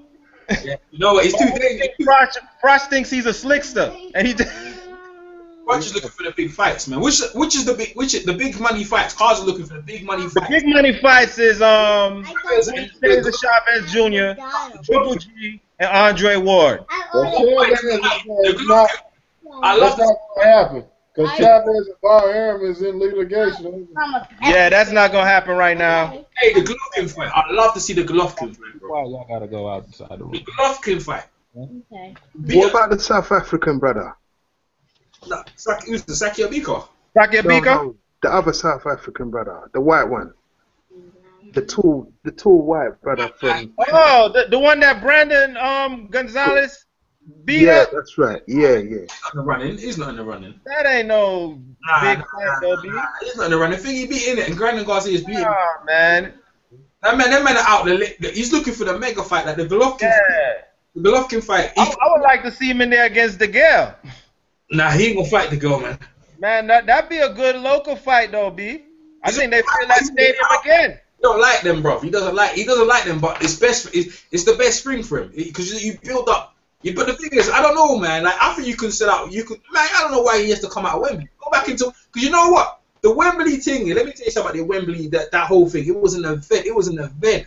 You see, when I said I was just picking up interviews, the whole thing is an event. You have people coming from America, so if they have another fight in Wembley and another 80,000, bro, it's stick. I know say certain people might have to jump on plane. What's DeGale's popularity like out there, man? Nah, but you see the thing, his mouth, man. You see when they start building up with the man's mouth, man. His mouth is bad. You see George Groves, yeah? Yeah. He out-talks George Groves. That's how bad his mouth is. Really? Yeah, when he starts popping his mouth off, yeah? He's from Harsden, innit? When he starts from Harsden. George Groves talks a bag of shit, though, man. No, he's worse than George Groves, man. He's worse than him. His mouth start pop off the mouth, yeah? Oh, yeah, Carl won't know where he was coming or going. Carl don't want another one of them to be here. He don't want another one. He'll be... But Carl got a psychotherapist now. He good. Hey, Northwest man there can talk, bruv. He good to take it. Nah, he won't. No, he can't. That man can't take it. Hey, let me change the subject briefly. You see Hatman video about Floyd Mayweather worships the devil. What's your guys' take on that, man? I did not watch that. What happened? Floyd's got a picture, yeah, and he's got these two picture of these things, yeah, and apparently Hatman's trying to say the two pictures are Mamba, and Mamba represents the devil, that represents worshiping money and greed, and he represents worshiping the devil. He's been looking into it. He reckons that's who Floyd's worship, flows into the devil. When he goes to find God and them things there, it's not God. You think it's the God of money and things, and that's what you think. Well, you talking to the wrong person about that, because I don't take the devil as a actual entity. I don't believe in devil worship. All right, what's your take on? In that aspect. Yeah. All right, Beach, what's your take? Well, devil is, I don't know. You mean like it depends what you define a devil as. I don't really take it seriously, man. Yeah. I'm not really that religious, so it don't play a big part in my life. So you know, I listen to it. I know Umar is Umar. Right here. Yeah. Yeah, what's your take on that bit about Floyd worshiping the devil? You see that video, right? I didn't see the. I really don't know what you're talking about. But as far as him worshiping the devil, man, people see all kinds of shit and they start to make shit up. Just like when Jay-Z wore the chain, they try to say he's part of some secret alliance. Man, I don't believe in none of that bullshit. Go down to 10. Everybody's Illuminati. If you're black and rich, you gotta be the devil. I don't believe Alright, fair clear up. What you taking? Yeah, talk for a bit. What you take on? You see the press conference? What you take on that, man? I know. Thing. You was talking to me, Al? Yeah, I was asking you a question about the press conference you just saw with Carl Froch, saying that, you know, I mean, you flattened George Groves, innit? And it's like your Beaker's starving for a fight with him, innit? I think Beaker deserves the fight, and I think that would be a good fight because they both fight the same. They both fight like Natty said. They fight real fucking crude and crazy. So that would be a good fight. But the thing is, Carl Froch thinks he's better than he is. Man, he be holding that left hand down, right hand trying to shimmy. And that dude is waiting to get outboxed, man. But Sakio ain't the one to do it. But I think that'd be a good ass fight. It'll be action packed. I like that one. Beats, what you saying, man? Sakio. Yeah, he deserves a fight. Yeah, of course he deserves it. But I don't know if Froch is gonna go through all that. You know what I mean? But yeah, Sakio deserves a big shot. Froch would definitely be roughed up in that fight. I'm thinking, is this going to be another? The fights I'm talking about, if he doesn't go Vegas, are any of them a Wembley fight? Are any of them going to build up this mega thing like what we had here with this Wembley thing? Can any of them fights sell out the thing? Can the Groves fight happen? Yeah. All of them, yeah, they can. All of them fights. Undisputed super middleweight championship. Definitely the Ward fight, but I don't know how Ward is gonna be in the B side. Not even in this. The thing is, yeah, this is the shame as well. Like, he's the best fighter in the division, and he's completely out the picture. Carl's got so many options now, all because he's been lazy. That's all it is. If you look at I think Carl had all the options before he made himself inactive, man. Look at this. Look at this. Ward, right? He won the Super 6, yeah? And the Butte fight was laying there, waiting for him. He said, nah, he has to go prove himself, right? Carl was out the picture. If he went against Butte, he would have undisputed in all the belts in the division, yeah? And he wouldn't give Carl a shot. So Carl goes in there, blows out Butte, all right? He blows out Butte, and then he gets Kessler. So he's got 2 belts now, so he's put himself on the platform. And now he's had this mega fight with George Groves. Look, bruv, the man is like, it's hard to deny he's not the best in the division in terms of cash. You know what's funny with that, though? Butte would not come to California to fight Andre Ward. You know why? Because Butte know he's bigger than Andre Ward, or he could have a better crowd than Andre Ward in Canada. And Andre Ward refused to go to Canada, but he was willing to go to Nottingham to fight Carl Froch, because he knew that Carl Froch had a bigger following than him. You know what I'm saying? I think Andre Ward is making. Talk about Andre. I think he's making bad business decisions right now. Yeah, he can't sell. I mean, he doesn't sell that well in the States, man. He needs to go where he can make his money, man. Where people like to watch his fights. Nah, I don't think it's that. Now I think he's too cautious now. And you see with Virgil, I think they overthink things. Because if he was took the Butte, it doesn't matter where it is, because Butte was weak. You understand? Like, it was to me. If he were in Canada, he refused to go to. All he had to do was go to Canada and make a grip. Yeah, He would have whipped him up. Sells out stadiums in Canada all the time. Exactly. He would have went over there and beat him up in Canada. Then you had all the and then Carl Froch should have been shut up because you let Carl work himself back in. Carl's now the number of the cash cow division. Now Andre Ward is forced to negotiate with him. And it was a pride thing too. He's like, oh, I won the Super 6. I'm number such and such on the pound for pound list. Who is this guy to dictate to me? Rah rah rah. But that's where your money is, B. That's what it is, man. They've overthought themselves. Virgin and them, man, they've overthought themselves, man. Go on, B. Yeah. Well, you see, what Wood forgot, man, is that you might be the pound for pound best, but that's just your accomplishments. That's not actually a financial reality. Like, he's got no bankable marketplace in America. No. He hasn't even locked down Oakland, has he? Nope. The Son of God is not a brand. You know what he remind me of? I'm serious. He remind me of Floyd. Like, remember who did he fight? I don't remember who he fought, but he went to Grand Rapids to fight. Philip Undu. Philip, man, did you see there was like 3 people in the crowd, B? In the hometown. The place was packed out, and that was under Bob Aaron, and Bob Aaron kept shitting on him. Kept shitting about he can't sell out. Andre Ward, he still rapped him with thing. He wants to he can make fight. He's just trying to shit on Goose and Tutor. That's the only reason. He said he don't want to make Goose and Tutor no money, but he's killing off his career. All these big fights are being. People are offering him checks, and he wants to be able to, see what's out there. But Goose and Tutor has his ass locked in. If you know what I'm saying? He's signed the contract. Andre Ward is completely doomed now. I'm telling you. And I don't think he's the second best pound for pound in the world either. Andre Ward? No. I think it's Rigo. I mean, skill. This is pound for pound to me, man. It talks about your skills and how they translate from weight class to weight class. You know what I'm saying? And to me, I would have Rigondeaux ahead of him. It's not even about accomplishments. You know what I'm saying? What's his name? Andre Ward is way more accomplished than Rigondeaux. But as far as his skills, I think Rigondeaux's skill would translate if he was a heavyweight, if he was a middleweight, if he was a bantamweight, whatever he is. You know what I'm saying? And Andre Ward, it would translate, but not as good as Rigondeaux to me. Yeah, I agree with that. I put him definitely below Rigondeaux. No, I think because but they're top 3. They're top 3. Him and Rigondeaux and Floyd.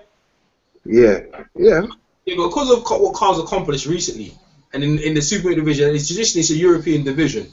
The Americans, when you got a chance the foothold to dominate division, you need to keep working, like fighting the people Andre Ward's been fighting. You just can't cut it. And the thing is, he's not giving us what we want. Like Carl's giving us the fights we want, and he's got fights on the thing like the Chavez fight. Okay, it's not really like for me. I want to see the DeGale fight, but when this fight start get build up and everything there, it's going to be a massive event. It is going to be a massive event. If he fights Sakio Bika, that's the undisputed super middleweight championship in the world. It simply is. I don't care. Errol, can I jump in? Yeah, go ahead, bro. Now this is my thought on this. Like, Andre Ward, like, no matter, in my opinion, this is just my opinion. No matter what Carl Froch does, he's not the champion. Yep. I don't care what he does until he beats Andre Ward. He is not the champion. That's why Andre Ward still retains that Ring Magazine belt, because he is the champion. Yeah, he could collect all the belts he wants, and he does carry a lot more power financially than Andre Ward. But as far that's unquestionable. But as far as skills, as far as who's the champion, Why? So you're saying you have to beat the guy. When you beat the guy, then you become the legit, yeah? Yep. Exactly. Bottom line, I mean, there's no way around it though. If you're busy, and Arrow, you know what makes it even worse? Arrow makes it even worse. It would be different if Carl Froch never fought Ward, but he already got beat by Ward, so that makes it even worse. Exactly. But you can't claim to be the champion when the champion. And Carl Froch has not gotten better. No, it's got worse. He got better in that last fight. But listen to this: by your rates, that means Lennox Lewis is still the champion then, because he never lost. No, because he's a retired fighter. He never unless Andre Ward retires. from the sport. You know what I'm saying? If Andre Ward retires from the sport, like when Floyd retired from the sport temporarily, he lost his grip on the welterweight title. He was no longer the champion anymore. In the old school, somebody else got that spot. In old school, that's why I don't like that. That's why, my bad, Errol. Just one more point. That's why I don't like that shit that they doing with Vitaly. They're making him like champion emeritus, whatever the fuck that means. Man, if you retire, that's it. Your belt's gone. No, he ain't coming back though. He ain't coming back. I wouldn't worry about that. Old school fighters, yeah. Even if you retired, certain people still think you're the champion. So what I'm saying to you, in my opinion, they call you champ in the street, but you're not the champ. You know what I'm saying? Yeah. Andre Ward is a champ of the tournament. But look, Carl Froch has got all the belts Andre Ward's got. The only belt he hasn't got is the Ring Magazine belt. That's the only belt he hasn't got. But listen, no, that's wrong, Errol, because Andre Ward has the real WBA title and he has the Ring Magazine. No, but you just said they stripped him of the WBA super title. He was not. Actually, Froch has the super. Yeah, this is what I'm trying to say to you now. Listen. They stripped him of both belts. Listen, what I'm saying. But he ain't lost him in the ring. No, but listen, if he fights Sakio Bika, right, they have to take Andre Ward. If he fights Sakio Bika and beat Sakio Bika, they're gonna have to take Andre Ward's gonna have to give the Ring Magazine belt to Carl Froch. They will have to. They will have to honor that because that's the legit WCB belt. He got stripped of it, right? And to be honest with you, right, you can't lose the ring belt to him, but they have to. He will have all three belts. I mean, you know what? I'm thinking about it. Mike Tyson had all three belts, but Michael Spinks had the Ring Magazine belt. That's why he had the lineal title. Lineal title, but what if he fights Sakio Bika? He have all three belts, but most people recognize like what you two are getting. You guys are saying that you guys not having it. You recognize Andre Ward, but for me personally, right now as it stands right now, 2014, Carl's the man of the division and the cash guy of the division. Like Sakio Bika got the WBC belt, right? But Andre Ward already beat him for that belt. Yeah, but Carl Froch had the WBC belt twice. He said them belts legitly twice. He already beat Carl Froch for that belt as well. Yeah, I know, but what I'm saying, what has Andre Ward done lately? Okay, he beat what's his name, Chad Dawson. He beat Chad Dawson and La Bamba. You're absolutely right. He has done nothing lately. What's the last guy for? Yeah, he has been injured and he has been in litigation. You know what I'm saying? Yeah, but that's only because out of his choice. If he officially retires, then but you know what? But now this is out of his choice. He said right in an interview, the reason why he's doing this, trying to get free as Gary Shaw, is because of the promoter he signed up with. Yeah, is screwing Gary Shaw, whatever. Well, not Gary Shaw. Dan Goosen is screwing over the guy he met from the start. So because he's screwing him over, not giving him money, Andre Ward has decided to, because his church favors, to decide to honor that guy and basically not fight. So he's basically put his career on storage because of some of a guy that Tootin is screwing over. That's what he's trying to do. But what have you done lately, bro? Like I can't. Look, he's George Groves. Yeah, he'll give anyone trouble in the division. I'm not saying he'll beat them. He'll give a lot of people trouble, right? And then he fought before that. You know what I mean? Kessler. You know what I'm saying? So in my opinion, and Butte, in my opinion, right now, bro, he's got to be the guy in the division. I don't care. Like they're about even. You see what I'm saying? They're about even in terms of what they've come. The only thing is Andre Ward has got one over him. That's the only thing. Andre Ward is a hard. He has a win over him, and he has a win over the other champion as well, Bika. He has a win over pretty much every champion in that division. Yeah. That's why there's no way you can say that Carl Froch is ahead of him. You're right. Belt in the ring. Yeah, he has yet to lose his belt in the ring. Yeah, Carl Froch is the money man. I give you that. He's definitely the money man, but he's not the best. Go ahead, Beats. What are you saying, Beats? You have to give it credit to the ongoing process, though, because them accolades were then. You know, and like he did all that then, but what's happening now? I mean, the guy just fought in front of 80,000 people and scored a KO. And James, you got new contenders coming up. You got DeGale coming. Yeah. Where's Andre? That's my thing. This is my point. As good as he is, you know, he's been quiet for a long time now, man. It's been about 18 months. No, not 18 months. No, he fought in November. When did he fight La Bamba? It was a long time back, way deep into last year, man. That's right. And before that, it was another 8 months before that. So he's had a good 16 months out of the ring. Too long. The people want more. It's too long. That's what we want, man. He's too busy. Last November. He's too busy in the damn courtroom. That's his only issue. But I concede to, man. He needs to be doing a lot more fighting in the ring than in the courtroom. Yeah, exactly. If he can get that shit dealt with, but my thing about that court shit with Andre Ward is this: look, bro, you signed your fucking name, Andre Ward, on the contract, and you ain't got no choice but to stick with it. So you might as well just fight. Yeah, just gotta let it run out, man. Keep on fighting while that contract is running out. That's right. Get that paper. Exactly. If he just go on. No, all I was gonna say is if he just fights out the contract, he'll be able to sign a new contract. Why is he wasting the best years of his fucking career in the courtroom? Yeah. Go ahead. Yeah, you're right. That's what I'm saying. Why is he doing? He's doing that out of choice. You know what I mean? That's what I'm saying. In my opinion, they're overthinking. They're overthinking things, and this is annoying. And these are the politics in boxing we don't want to be a part. Carl Froch is doing what a champion's supposed to do. You know what I mean? This is right. When it's all said and done, bro, Carl Froch is fucking the first ballot Hall of Famer. You know what I'm saying? He's putting this could have been a career-ending thing. Andre Ward's credit, I gotta say this. He offered Carl Froch a rematch, and Carl Froch declined.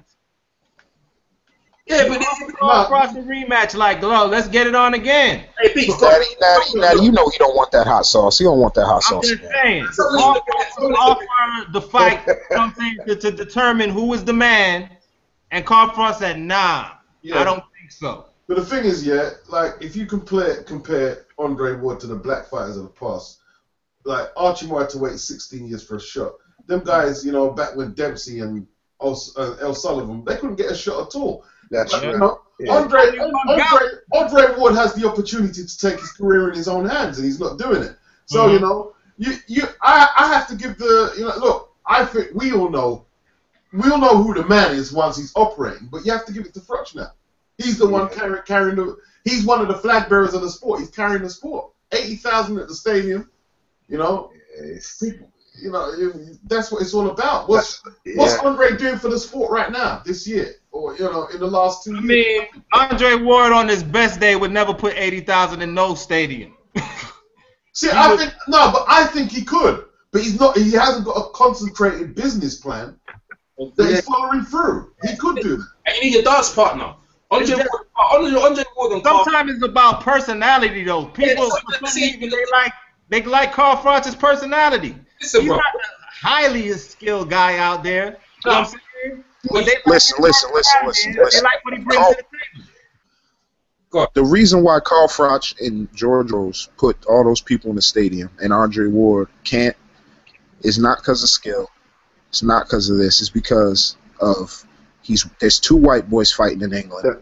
Yeah, that's right. That's true. And those white boys go crazy for that shit, man. Well, that's all I'm gonna say. It's very true. If that was Carl Froch or Groves versus a black dude, no way in hell do they sell that many seats. Let me tell you something, right? Let me tell you something. Let me finish there. One more little point. It's the same thing. James DeGale, right? James DeGale. If James DeGale fight Carl Froch, let me tell you something. I'm buying my ticket. My boss at work, told me for the link, Him and the man from Harsden. Let me tell you something, bro. Man name is coming out. He's got. Let me tell you about James DeGale's promoter. His promoter is Ambrose Mendy. You should mention Nigel Benn. Let me tell you, bro. If he's fighting in Wembley, Beats can back me up, and so could Charlie Brown. Man name is coming out. You're gonna see, I'll tell you what. If that's right. Joe gets a shot, you're gonna see black man in the stadium. There you are. I'm telling you, bro. I'm telling you, man. The man is coming out. If Nicholas Waters, let me further say it.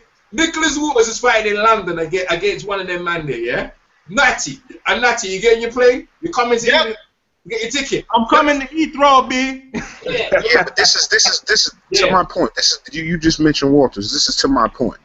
I'm tired of the bullshit because these white boys, right? These white boys can sell all these seats, but at the same time, you got Nicholas Waters who looks like a fucking middleweight at featherweight, beating the shit out of dudes. This shit ain't even on fucking TV.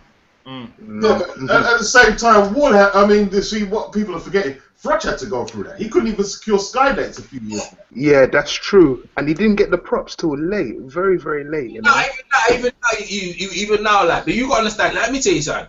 I didn't hear about Froch till he was in his 30s, man. Exactly. Let me tell you, Umar. Let me tell you, it's a dance partner. So the Ward, right? If Ward comes to London, I'm probably gonna buy my ticket. I'm not gonna lie. If he was to come to London fight Carl Froch, I'm probably gonna buy my ticket. The reason why is because the way the animosity between the two of them, they make people want to go see them. So you need a dance partner. Boxing is always my brethren's killing it, you know. Hey, at you. Walk off for your brethren. Yo, money is snoring for real. Hey, listen, you need a dance partner, right? You need a dance partner. The way them do it, the way he said it, is because of the reason why this thing got so big is because of James DeGale and George Groves, that talking, that built on it. And then George Groves, the way he attacked Carl Froch, he was the lineage of the champion, no respect. Because of that, that's what builds the thing, is animosity between the two dance partners. That's what people want to see. And this is like, like me, so this is like going back in a throwback time.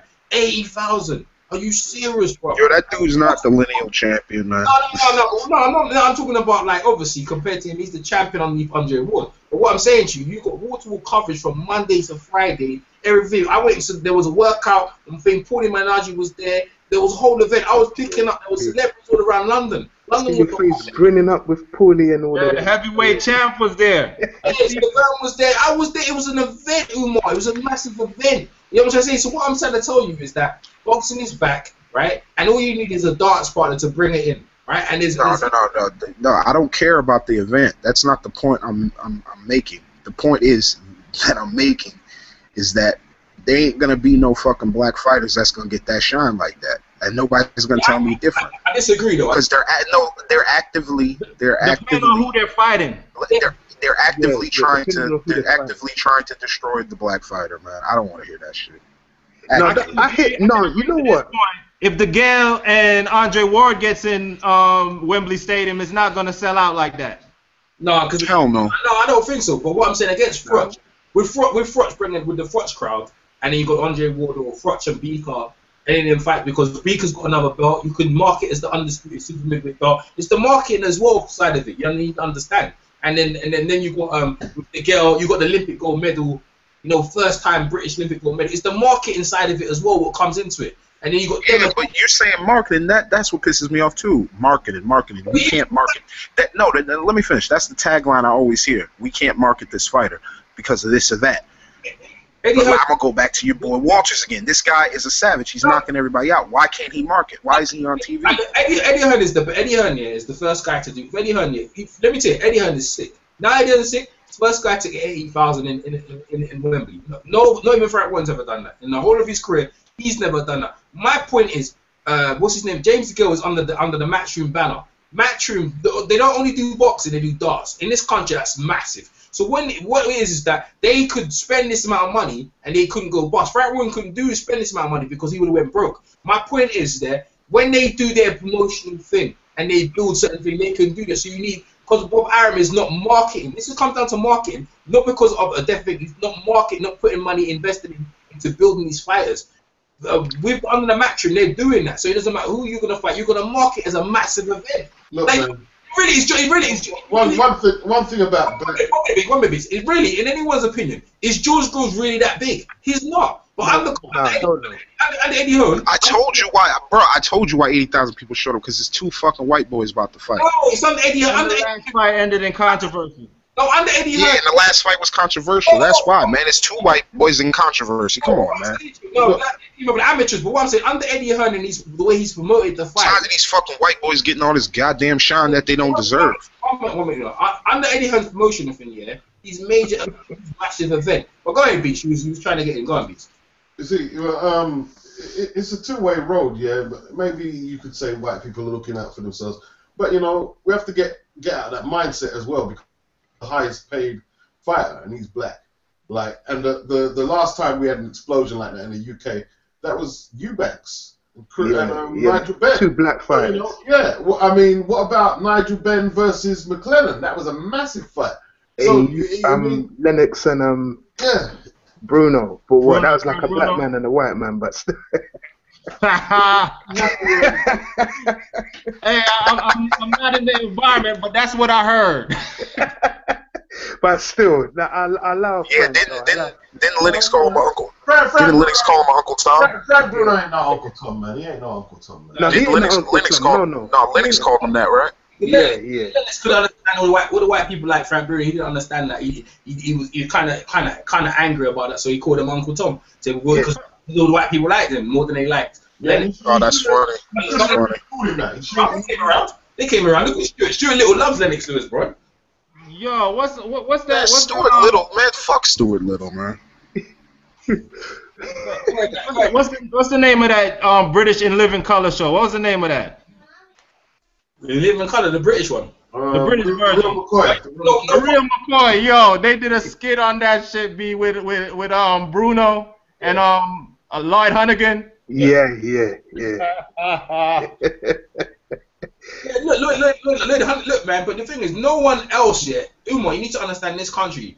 And all the promoters who've been in this country, they've never done that many. They've never sold that many. Yeah, you had 2 white guys, but I'm telling you, bro. Like you can market this year, and especially the undercard was pretty good. You're the world champion. That's true. McDonald's, you're the world champion on that. You know what I mean? There's a world title limiter. I don't know why Kevin made the weight, but you know what I'm saying. I'm gonna keep it real. I wouldn't have went to that fight if you bought me a ticket, man. What, the Froch and the Groves, right? Yeah, I wouldn't go to that shit. Well, I would have went. Shit. I'd rather go see James DeGale. But what is what I'm trying to say is who your preferences and who your fighters are. But listen, bro, I didn't buy my ticket, but I bought the box office event. But what I'm saying, I think it was well worth it. And I think we're still talking about the event right now. Look, you can see by my video footage and everything, it was a massive, huge event. You saw all the celebrities, and then they didn't get half the celebrities. You know, I didn't get half the celebrities down there. James Prince was there, I missed him. Gary Shaw, I missed him. Who else was there? Amir Khan was floating around. You know what I'm saying? There was peoples, man. Sakil Bika. If I went to a workout, I would have caught up with Sakil Bika. I met James Prince before in Houston. I'm telling you what's the real shit. I'm not giving no more white fighters or Spanish fighters my money no more, man. Fuck that shit. On this platform, yeah, this is what you wonder why some Mexican people they coming after you and stuff like that. But you know what I mean? But you should be on this platform talking about that, Umar. We should try and keep it because you know they're gonna come find you on my platform. They're gonna come after me. You know, and Natty, how many dislikes do I get? And it's nothing to do with you, Umar. Trust me, it's not you. I don't know what it million. Maybe that Adonis Stevenson one, and what was the one before it? It was the Marquez and Alvarado. Ridiculous. Yeah. Hold on, Arrow, we're live right now? Yes, Umar. Oh, I didn't know that. It's live, man. This is George Groves. All right, well, then I'll switch the subject. But yeah, bro, you got so many dislikes on that Adonis Stevenson that you beat and Natty did. I was like, what the fuck is that about? If my thing is, yeah, Natty and Ben Umar, yeah, if they're ready to press the dislike, they must have been ready to watch it. So I was thinking, attention, you don't like me, but you went to watch. So I was thinking, well, at least everyone came to watch it. You understand? So I was cool with it, man. Usually I'll be like, man, I got this dislike, but I was like, man, at least you took time to dislike me, boy. So I was like, boy, it's alright. Got like 3,000 views, B. What the hell? No, but you know the thing is, yeah, on the dislikes, yeah, on the comment section, they weren't nothing. They couldn't say anything bad against me. Yeah, what was the comments though? You know what I'm saying? It was hate, but that just shows they just pure in hating. That's fine. If you just want to hate. Yo, I got a theory on why they hated that video so much, but I'll tell you that when we off air. There you go. That's smart of you, man. That's very smart of you. I appreciate that, Umar. I appreciate that. But so what? Yeah. So Carl Froch has got numerous options. I don't know what Sauerland's gonna do. They're gonna drown George Groves over there in Germany. I don't know what they're gonna do with him. Cause who did Triple G decide to fight?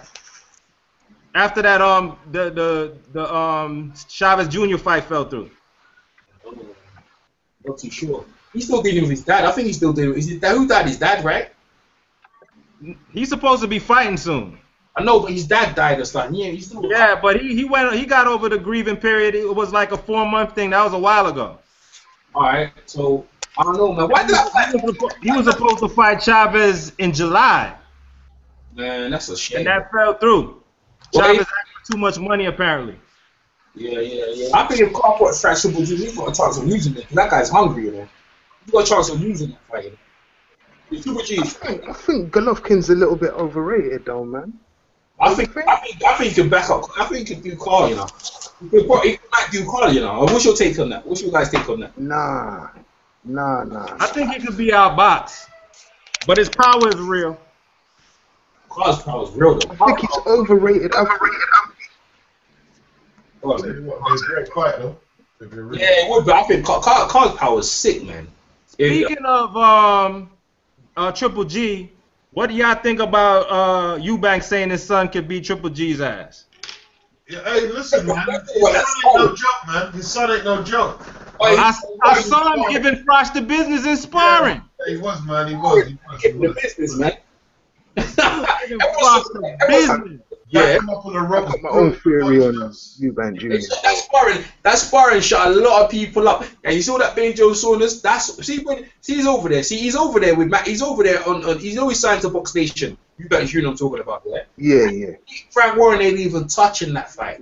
That's the biggest fight over there. That fight can do a couple of thousand. But if Frank Warren's not even looking that way, bruv. He's not even looking because it'd be a dog, a bone. He's not even looking to give Billy Joe Saunders against Eubank Jr. And them like each other nicely, you know. Eubank Jr. is, I told you, that guy is the real deal. And I don't care anyone. People, a lot of people know Hatman's TV don't really got nothing for him. But for me, I always like Eubank Jr. I like he carries himself. He's hilarious. Him and his dad, yeah, they're arrogant, yeah. I see his dad was today. They're wearing the monocle.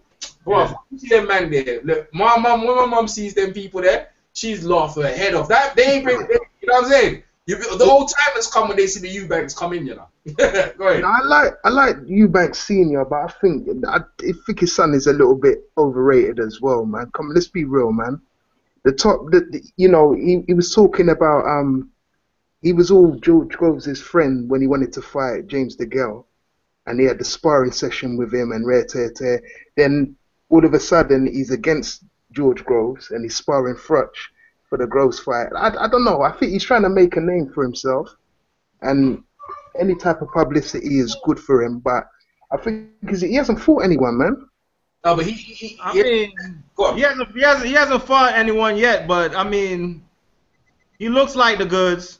He's passing the eye test. Let me say something, Charlie. Well, to answer your question, they interviewed him today on the fight, yeah, and they said, what's your take on the two of them? Because you spar two of them. And he goes, out of respect for the two of them, right? They asked him who he's going to think. Out of respect for the two of them, he said he's going to keep it to himself. I'm actually watching it right now as we're speaking, actually. And out of respect, so he was very respectful in what he learned from Carl Froch and what he learned from George.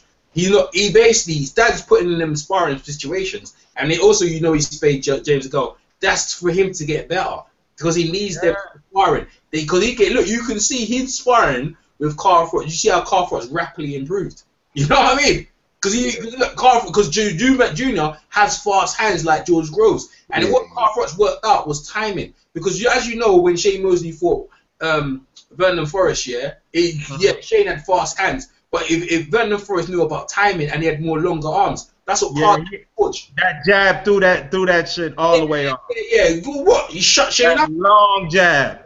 And that's what you could do when the Beast was talking about back in the days, the Cuban, when they select their fighters, they always pick them with long arms and limbs. Yeah, that's right. So what you're saying is that when you got Carl Froch, people with their long limbs, that's why people in boxers, if you got long limbs, use your long limbs. Like Corrales, he had long limbs, but he never wanted to use it.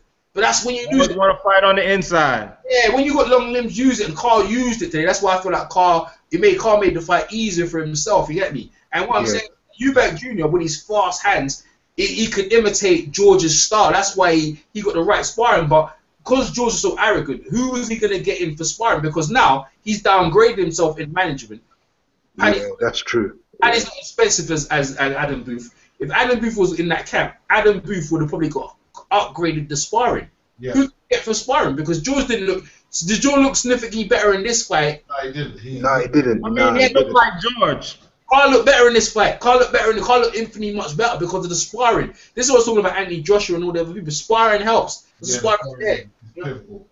That's why Eubank Jr. is going to be good because he's sparring with James DeGale. He sparred with James DeGale, sparred with Carl Froch, and he sparred with George Groves. That's why he's going to be good because people don't see it's only sparring. No, what I'm saying to you, when you build that more sparring with all them top people, when you have your fight, it's gonna be easier. It's gonna be infinitely easier. You're sparring with the best people in the world. It's like back in the days when you had the Bandcamp and Adrian Broner over there. You had loads of guys over, Errol Spence, all guys in the Bandcamp. And Hank Landy mixes with them guys. That's why he beat Hank out of Lushikun. You see how he bashed up a Lushikun? Because he sparred with Errol Spence and then them and Adrian Broner every day. And that's how so back in the day, why do you think Larry Holmes was able to hold the belt for so long, heavyweight belt? He was there. Hank Landy's fighting tonight, you know? What's that, Vince? Hank Landy's fighting tonight, isn't it? No, I'm not Hank Landy. No, he's not fighting today. Yeah. No, he's got to fight like Ventura's fighting tonight. Yeah. I get 12 o'clock or something. Yeah, so I think you bet Gina's going to 5 minutes they fight. They fight 5 minutes. Who's fighting? Oh yeah, Javier Fortuna. Yeah, Fortuna. Yeah, the guy from the Dominican Republic. Like, I ain't too overly excited to go and lock that down because you know what I'm saying. He's done alright in that, but boxing's all about the promoters and stuff. Like Eddie Hearn's putting on the best promoters in the country. If he's behind you, you got someone like Eddie Hearn and Matchroom, that powerful base. And we talk about Matchroom and we talk about like Top Rank and we talk about HBO, but none of them when have they done an 80,000 arena? Don King, right, is the only one I know who's done bloody the Aztec arena. How much hundred was in there? Don King's the only one who's done that many numbers back in the Rumble in the Jungle. So you got Don King and bloody Eddie Hearn on the bucket on par and par. I'm talking about numbers of attendance, man. Numbers of attendance. They did 50,000 at the Cowboy Stadium, but they gave away a lot of those tickets. Oh, but look, there's me in my house, yeah, paying subscription, right? And you got how many people in it who couldn't get to the event are paying subscription? Then you got people on live gate. Then you have merchandise. They made a killing, right? Yeah. What I'm trying to say to you on a promotional thing, this is huge. Then you got wall-to-wall coverage over the whole week. I came at my house, went down there, and it was some huge event. The way you saw for yourself, you see the footage, it was massive. That was in Wembley Arena. That usually, you know what I mean? The whole place was packed out just to see a weigh-in. You talking about huge numbers, man. So what I'm saying to you, on a promotional scale, if they keep that going, London is the UK right now is the place to go, and Matchroom is the promotional outfit. Not all Top Rank and them people them. If what's his name, Nicholas Waters and them people them. Right, you might have to think of vacating over to UK, bro. You know what I mean? Yeah, for real. Hey, man, he'll get support. How much you out of there, England? You know, I'm there. Me and Beast is there. That's what you need to know. Yeah, I'm can fight at Birmingham anytime. Yeah, only for support out there. Yeah. Look, man. Look, end of the day, where all my God in it? Like, end of the day, listen. We could talk about the black and white thing, but let me tell you something. In my opinion, and this is always the same for boxing, you need a dance partner. If you get up there, you need a dance partner. Like when I was talking to me, it was me and Seve talking to Latif Coyote, right? So Latif Coyote is moving heavyweight. He said he couldn't get no fighters in the cruiserweight division. All right, fair enough. Not Guillermo Jones, not Leather. He couldn't get them. So they don't want to fight him. So like, all right, so you go, okay, you're at heavyweight. So who are you going to fight in heavyweight? Oh, no, this, that. Why are you fighting a rematch with Taba? Right? And the reason I said it is because it's a dance partner and it's a name. It's a name. You need a name on your resume. And that's what was against. Who's Latif Coyote fight? Even though you might be a big, strong guy, you need a name to rub against. So you go, oh, yeah, I remember him. He fought blah, blah, blah. Yo, my youth, when is the last time Tava got in the ring claiming that he wanted to get the heavyweight championship? When was he last in the ring? December? Yeah, that was the heavyweight. He fought the last time in this. Yeah, I remember that. Yeah, he fought since then. Come on, man. You see, that's the thing, man. Like you can keep saying about white people shutting this and that, but there's enough good matchups for black fighters, and there's no reason why. Black people couldn't hold more cards themselves. You know what I mean? That's true. That's so true. Not really no excuse for it, man. I mean, it's not like I'm saying, it's not like the 40s or 50s where we're just getting shut out and segregated. But I will say though, the amateur. I mean, you guys have been in the ring. Some of you guys, yeah. Yeah. So you know the amateur, how the amateur scene is over here. Yeah. It's not. I will admit, that's one thing in Bin's defense. I will say that they do shut out the black fighters at amateur level. But now when you got the head guards coming off, yeah. What do you mean? It's changing. Explain that. How? When you mean shutting? Well, they marginalize them because the thing is, it's all about if your face fits, yeah. So what they do, they take a guy who's got two parents supporting him, right? So how many black men does that take out? And I don't mean to like stereotype, but that takes out a lot of black men. Yeah, but then again, even if that's true, what you're saying, whose fault is that then? If there's no parents in the house, No, true, but they marginalise you. You don't have no parent in the yard, and there's no other ethnicity. No, but what I'm saying is, Hold on. There's no other ethnicity you can fix that. No, true. Listen, if you don't have no parent in the yard and you don't have no dad, you're gonna get marginalised in life. Even if there was no white man in the picture, you're gonna get marginalised. That's what's gonna happen to you.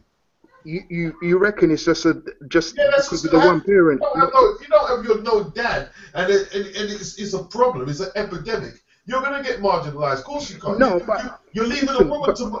You're leaving a woman to run the household. What, you expect your mum to come to the boxing thing and make sure you're getting? Well, this is what I was just gonna get to, because you do get some black mums, they do support, but obviously they got to work one job and thing. A lot of the good fighters are getting marginalised. That's all I'm saying. I'm not. It comes a stage, where you have to be fair. You have to be fair, and you've got to distribute racism where you can attribute it. Some things are not down to race. Some things are just down to the so-called victim. You ain't no pops in the yard everywhere about. Yeah. It's not, I mean, like, there's something that you have to look about in your own community. Okay, but all right, because I get where you're coming from, but a lot of the black British fighters that have come true, they've all had their pops there, you know. You know what I mean? Even from Audley to David Haye to Eubank. James DeGale, Eubank, yeah. They were all married. Maybe it was a generational thing as well. But it's like, but there were many good fighters out there that didn't have their pops. Lennox Lewis done alright though, innit? His mum was there, innit? True. Yeah, but she took him to Canada young. Oh, if he never went Canada, I don't think he would have been a big star over here. Possibly, yeah. Because you had Derek Williams was another good heavyweight, because you were talking about that earlier. He was another one. It wasn't till he went with Angelo Dundee and that in America that they started giving him props. So I'm with Beats. What I hear what Beats is saying as well, but I do defend what Bin says just a tiny bit, because when it comes to black fighters, I do know that they're marginalized, and I won't even talk about Asian fighters either. Because the Asian fighters are marginalized just purely based on their religion as well. You know what I mean? There's many Pakistani fighters in Britain, not just Amir Khan. But it's because Amir Khan's face fit. That's why he's got through. I just got to disagree with a lot of this, man. Because I'm seeing a lot of black sports stars walking around with big cars, houses, mansions. It's just, we don't unify and build it. We're not getting marginalized, man. We're marginalizing ourselves. If you're talking about sports and things like that, I mean, if you're going to talk, I mean, it's not really true. It's just not really true. We're marginalizing ourselves. Then you can become a sports figure. You just gotta put your head down and follow the status quo. Yeah, you know but that's what I'm talking about. That status quo doesn't always go in line with you. Let a black man be a sports star. Hell yeah. Yeah. I know what you're saying. I agree. Yeah, of course they will. They'll make money off you. But let's talk about it on the real. As our sport's not the biggest sport though. Our sport is a niche sport anyway. You understand what I'm saying to you? It's a niche sport. So you're talking about being marginalizing them things there. Yeah. The bottom line is there, if you're a knockout artist, like Andy Joshua only came, you know how long he's been boxing, bruv? Was he marginalized? I'm not too sure. He came a big lump of a guy, 6 foot. He came into the gym. He's only been he's only fought for about 2 years. But you just said it. He's a heavyweight. Yeah, he's a heavyweight, and he's an anomaly right now as far as the heavyweight picture. Everybody is trying to find somebody to beat the Klitschko's or trying to find the next big thing. Look how they put what's his name, the American youth, Dominique Brazil. They got him in the ring. What was he doing? Playing basketball or something? You know what I'm saying? They're gonna throw whoever looks big and tall in the ring. But that's what it was. Look, man, find a heavyweight. If Deontay Wilder taps Vladimir Klitschko on the chin and puts him to sleep, he's gonna be massive. He's gonna be a big deal. I don't know anything. He's gonna be enormous. If he that's what they hate on him. Because at the end of the day, that's what they hate. And the thing is, he's got Al Heyman and them, man. That's what people hating Al Heyman. Al Heyman, ever since he's behind Deontay Wilder, and we see him coming. And a lot of people are scared. They don't. They want to see Deontay Wilder. That's why the YouTube community is a very important thing, because we basically go out our way to go and find the fighters we want to think. We don't sit back and let the media tell us who we want to talk to. We don't fight. Yeah, that's right. We support the fight. That's why when Speaking of Anthony Joshua, did he show improvement in this fight? That's what I'm trying to say. That's what I came out with earlier on. You have to see. He did, because it was a new, different thing, and the guy wanted to really knock him out. He wanted to test his chin, because basically that's the first time he got hit. But how he reacted is something, well, you're going to think about. But the bottom line, he reacted and knocked him out, because he told me when I interviewed him, he in his heart he likes to fight like Mike Tyson, but he's got them man there training him like a boxer, because this is my point. They're doing the right, but in his heart, he said he wants to scrap. So when he got hit on the chin, he went straight in, and that's where he knocked the guy out. So basically, they're trying to tell him something, but in his heart, he goes, I like Mike Tyson. That's the way I want to fight. Him and the other guy, Banger. And nothing talking about Banger. There's nothing wrong with being a Mike Tyson, because Mike Tyson. Oh, but when you got long limbs, it up too. When you got long, he just wasn't like Michael Spinks. You know what I'm saying? It's a dangerous sport, bro. This is when you got long limbs, use them. This is what we were talking about earlier on. And they make Anthony Joshua use the long limbs. He said they don't like it because they train me in a way to make me fight where I'm protected, and I could basically feel, because it's a sport where you start getting lit, you start getting wear down. Talking about marginalized, his cousin, they signed his cousin who won the ABAs, right? He won the ABAs ahead. So he moved on to cruiserweight. He had one fight, a draw, whatever, and now he's been kicked off the shelf with Matchroom. But because Anthony Joshua said, if you sign me, sign my cousin. He's an ABA champion, right? But he's short for the weight. When I said it, he goes, tell me he's a heavyweight. I'm like, you're a heavyweight. You're a bit taller than me, right? How you a heavyweight? You should be blatantly down to the middle, round and weight. He goes, nah. He basically not good enough. Like, we talk about all these other fighters. Are they not good enough? They're not good enough. Like, they're not a Ben, right? You're not a Ben. If you're out there banging out man, you're good. Now, you're not good enough. Talk about like, you're not good enough. If you're not good enough, they're not. What are they gonna spend their money on? You got a little kid, yeah. And let's say he's got a massive fan base, and he's basically got a white kid, right? He's got a massive fan base, right? He's an alright kid. And then you got a black guy. He hasn't got a massive fan base, and he hasn't got no power. And the white kid ain't got no power. Who are you gonna roll with? Who's bringing seats? And if it was about money, who's gonna? No, they understand it's a business. Yeah, that's what I'm saying. I was talking about amateur level. I'm talking about amateur. Because amateur, you've got to make money in the amateurs. Look, they had amateur thing in my school, right? Boxing as a kid, yeah. It's in Harsden, right? James DeGale came down, right? The main event was a mixed race kid. The main event, right? And he was fighting against thing.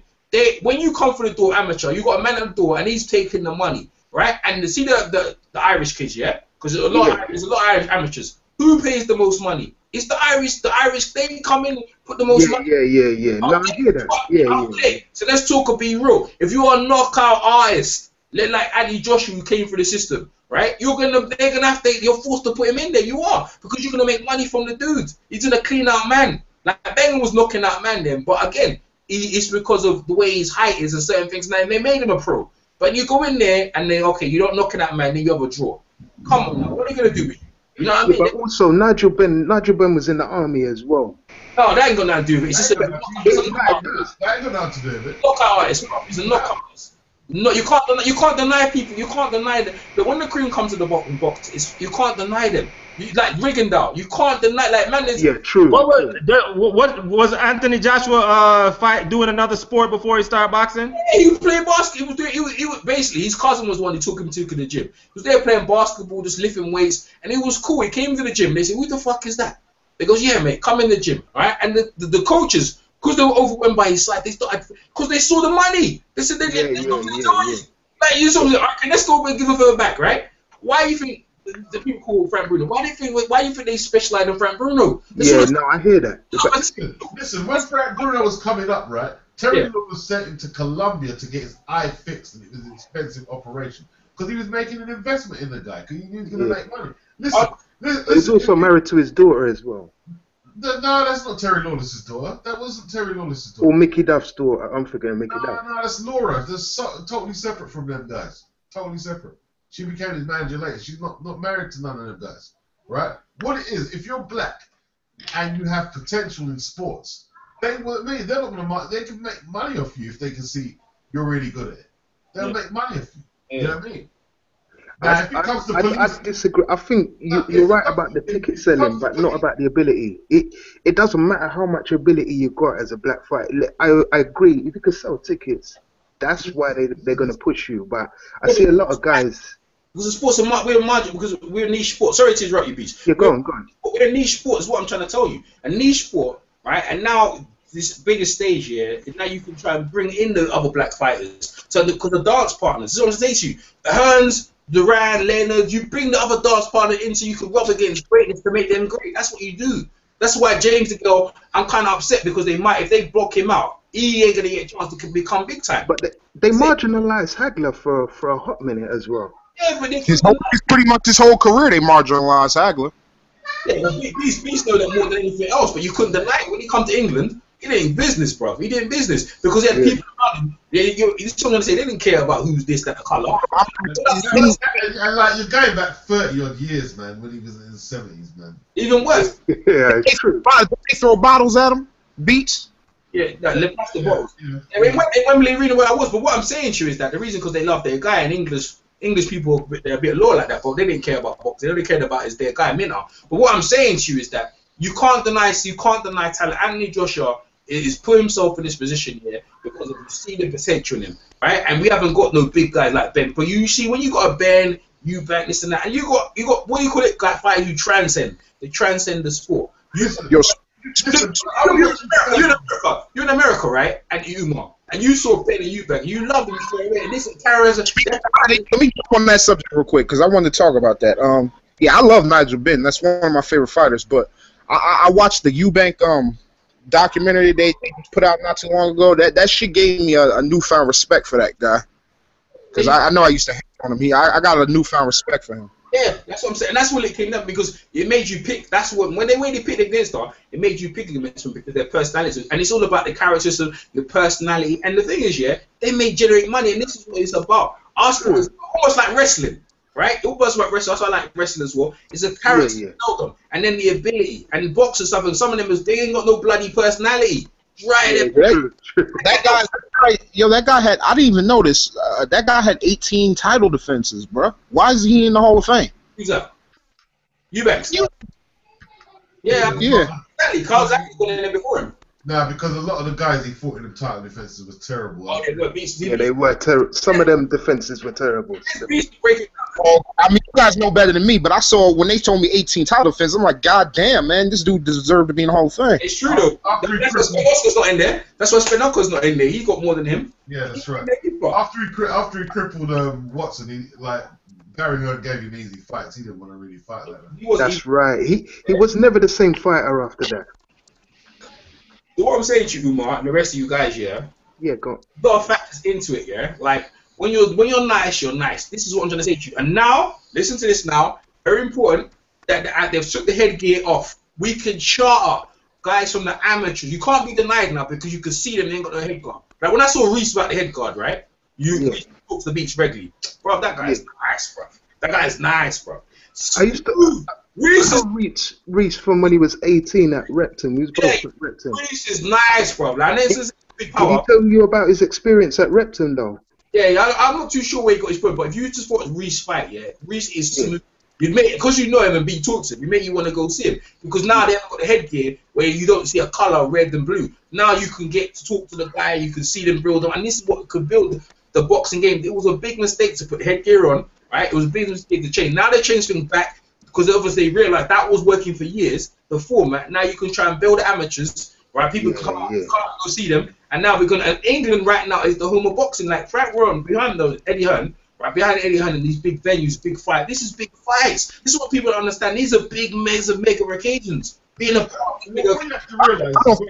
boxing is big in England, B. I'll be honest with you as well, man. If you're a white fighter and you don't have a lot of knockouts, you're going to find it hard to make the kind of money that Froch and Groves make. Yeah. I can make a case that it'll be easier, though, because look at Paulie. Paulie don't knock nobody out. He make bread. Well, he's got personality. Yeah, he does. Got weak personality. I'm trying to tell you. This is what I'm trying to tell you. There's a lot of factors. Andre Ward need a little bit of that right there. He needs homework.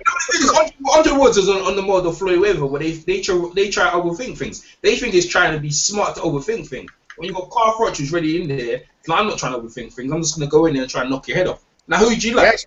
As for the Gale, I thought I used to like DeGale until certain things came to my attention, but he surprised me because I honestly expected him to get his ass whooped. Yeah. From the opening bell, he came out and backed Gonzalez up. He pretty much backed him up the whole damn fight, and he's not really sure. And then when he dropped him, that shit surprised the hell out of me. But I still didn't like that stoppage, bro. I would have rather seen Gonzalez get a chance to go out on the shield. But I mean, he would have got stopped regardless. Probably. He would have got. He didn't complain himself, so. Umar, see that stoppage? That stoppage that allowed the man to have his career. This is what people need to understand about boxing. The sport, if you get beat up too much, you can't even continue your career. You see that guy? Let me ask you a question, Errol. Remember, like, what would you say that in the Corrales Castillo fight? Yeah, I say that. They would have stopped early. We wouldn't have. No, but what I'm saying to you is that he was never the same again after that. Morales was never the same after that. He got beat up by Joshua Clay. He got beat up. He wasn't the same, but it was a damn good fight. I mean, it's good for us. You know what I'm saying? Not so much. Yeah. The guy can't continue his career. This is what they did. They said that the other day. The man can continue his career. If you get beat too much, you're worn, you're shot one. That's what people thought. Right. Yeah. Like after the Castillo fight, his reaction was a shot. I remember Clotty threw a left uppercut from about 5 yards out and still connected. You know what I mean? Like that was a telegraph shot. And he couldn't duck the punch. He couldn't really. Talk about Brandon. Castillo 2 times after that and got knocked out twice. Yeah. Yo, that was like that Fernando Guerrero uppercut he got caught with, man. There's no way he should have got hit with that uppercut from that far away. He was done though. Brandon Reyes is finished. Brandon Reyes right now is shot, right? I don't care what anyone says. His reactions are slow. Yeah. He wants to fight at welterweight. Huh? Especially if he insists on fighting at welterweight. Yeah, Alvarado's done as well. Really shot. Alvarado's finished as well. He ain't got nothing left. He's done, man. It's lucky Marcus didn't go in there to finish him off, man. Yeah. That's true. Alvarado needs to stop. He talk about, he learned a lot. He can't wait to come back. Do not do that. Nah, he don't fight Marquez again. Marquez is gonna hurt him again. He better fight some 1 in 15 fighters in Denver. Yeah, hell yeah, fight some 27 and 55 type cats, man. Get your confidence back. Man, and fill up your little stadium up there, get some dough, and be out. Hey, let me talk about. Let me change something slightly. See, boxing is so serious. Boxing is so. 1 minute, Umar. Boxing is so serious that if you don't come in on weight, right? If you come in, it's like the Castillo Umar just mentioned. See the Castillo and the Corrales fight. When a guy comes in over the weight, he has a significant advantage over. He's more stronger. That's why they make these weight classes to make people come in weight. Okay, you pay maybe some money to be over the weight, but when you come in weight, you come in with an advantage. As you saw with Kevin Mitchell against that guy came in the right way. He got blown up. He got beat out. Castillo and Corrales. He came in overweight, and because he came in overweight, he had the advantage. You see what I'm gonna say to you? Because you met that Jamie McDonald, right? And he came in, he had to go down to the weight, right? Because that's what it makes it unfair. That's why with these weight classes, people come in over the weight these days, and we don't make a big thing about it. It's cheating, bro. You can't do that. Right? Kevin Mitchell rehydrated too much. No, but what I'm saying, he came in and beat the dude up. Because he was strong. He purposely made the weight. Because there was a rehydration for the IB, like 10 pounds. Kevin Mitchell. Yeah, you say Numa, go ahead. No, I said I was agreeing with you. You're right. There was a rehydration clause that the IBF has put in that you can't rehydrate more than 10 pounds. And that guy, Mumba, whatever his name was, he stuck to that. Kevin Mitchell came in over that. That's why he looked good, yeah, and Kevin Mitchell was strong on him. Because what I'm saying with all this weight thing, yeah, is that this is what I'm just saying. They had back in the day, same day weight things, yeah? So the guy had come in his weight, and if he didn't make his weight on that day, that's it, and the fight's not on. And that guy, he fought that guy, and Kevin Mitchell had a weight advantage, and ended up getting knocked out because basically, all the point you can see, we could have nothing left. Because see, normally, if they came in the same weight, Kevin Mitchell would have been knocked out because he'd have been weak from the weight because he couldn't make it and he got knocked out. He come in all hydrated and strong. That's why he could take the man's punches. That's why he could roll up the man. Boxing is so serious that this is why they talk pound for pound. You come in over your weight, yeah, and it sticking in fights like let's think about Marquez and Floyd. If Floyd and Marquez are the same weight and they came in the same weight, would you reckon that fight would have been different? It would have been different. I don't think it would have been much different. Marquez probably it would have been a bit weaker. What about Floyd and Alvarez? If Alvarez, you allow Alvarez to come in, supposed to come in, he would have been significantly stronger. Canelo didn't really land anything. What about Cotto? What about Cotto Martinez? Cotto's draining Martinez. You know what I'm saying? I mean, that's the same exact sound that Oscar demanded from Bernard Hopkins. Yeah, but I didn't care. But not yet. He told Bernard he got to come in at 159. Yeah, this is what's happening. They're draining fighters. They're making them come in a certain way. And now, because you're weak, you're gonna be a bit weaker. You're gonna be a bit weak. You know, for the first time I saw that fight, like I said, I saw James DeGale. He looked like he was gonna kill someone. Then I saw an interview. Same time, man. A lot of fighters are fighting out of their weight class, man. There's no reason you're supposed to be coming in, weighing at 154 and coming in like a light heavyweight. Yeah. That's ridiculous. On the night of the fight, like Lucas Matisse coming in damn near as a middleweight. You know what I'm saying? Yeah. Come on, he fights at 140. He's fighting at 147, but he came in against Floyd at 168 on fight. Now he ain't supposed to be. That's what I'm saying, man. A lot of these fighters are fighting out of their weight class, man. Yeah, I think 54. Us as fans here need to check that. We need to check that. That's very serious, you know. Because I'm actually at the Gale fight, that was for an eliminator, right? Yeah. Both. Yeah. Was that IBF or what? OBC, Sakia Bika's fight. Oh, Sakia Bika. No, James DeGale, no. Oh, James DeGale's belt. I think it was for the WBA. It's WBA belt. That's for Carl Froch's belt. Yeah. He's fighting for Carl Froch next. You were saying you don't think he's gonna get that fight? No, because Carl don't have to fight him now because he fought two mandatory, so he has to fight. He'll fight next year, but he's allowed to have a volunteer, and the volunteer he wants is the thingy fight. Is the Chavez. Because that's the big fight in HBO. He loves going over to American, bashing up the Americans. You know what I mean? That's what he like. Chavez ain't American. Well, he said what they fight in America. They fight out of America, innit? Hey, but he ain't American. I don't give a damn. He fighting a Mexican. Yeah, but us in the UK, but the simpletons over in the UK is American, isn't it? No, bro. That's like me saying I'm fighting in England, but I'm British. Nah, it don't work that way. You're right, you're right. But I think he was to fight American soil. You're absolutely right there. But he's fighting on American soil, you know what I mean? What y'all think about the return of David Haye? David, when I talk, you see me interview David. You see me and David Haye go David Haye being evasive, bro.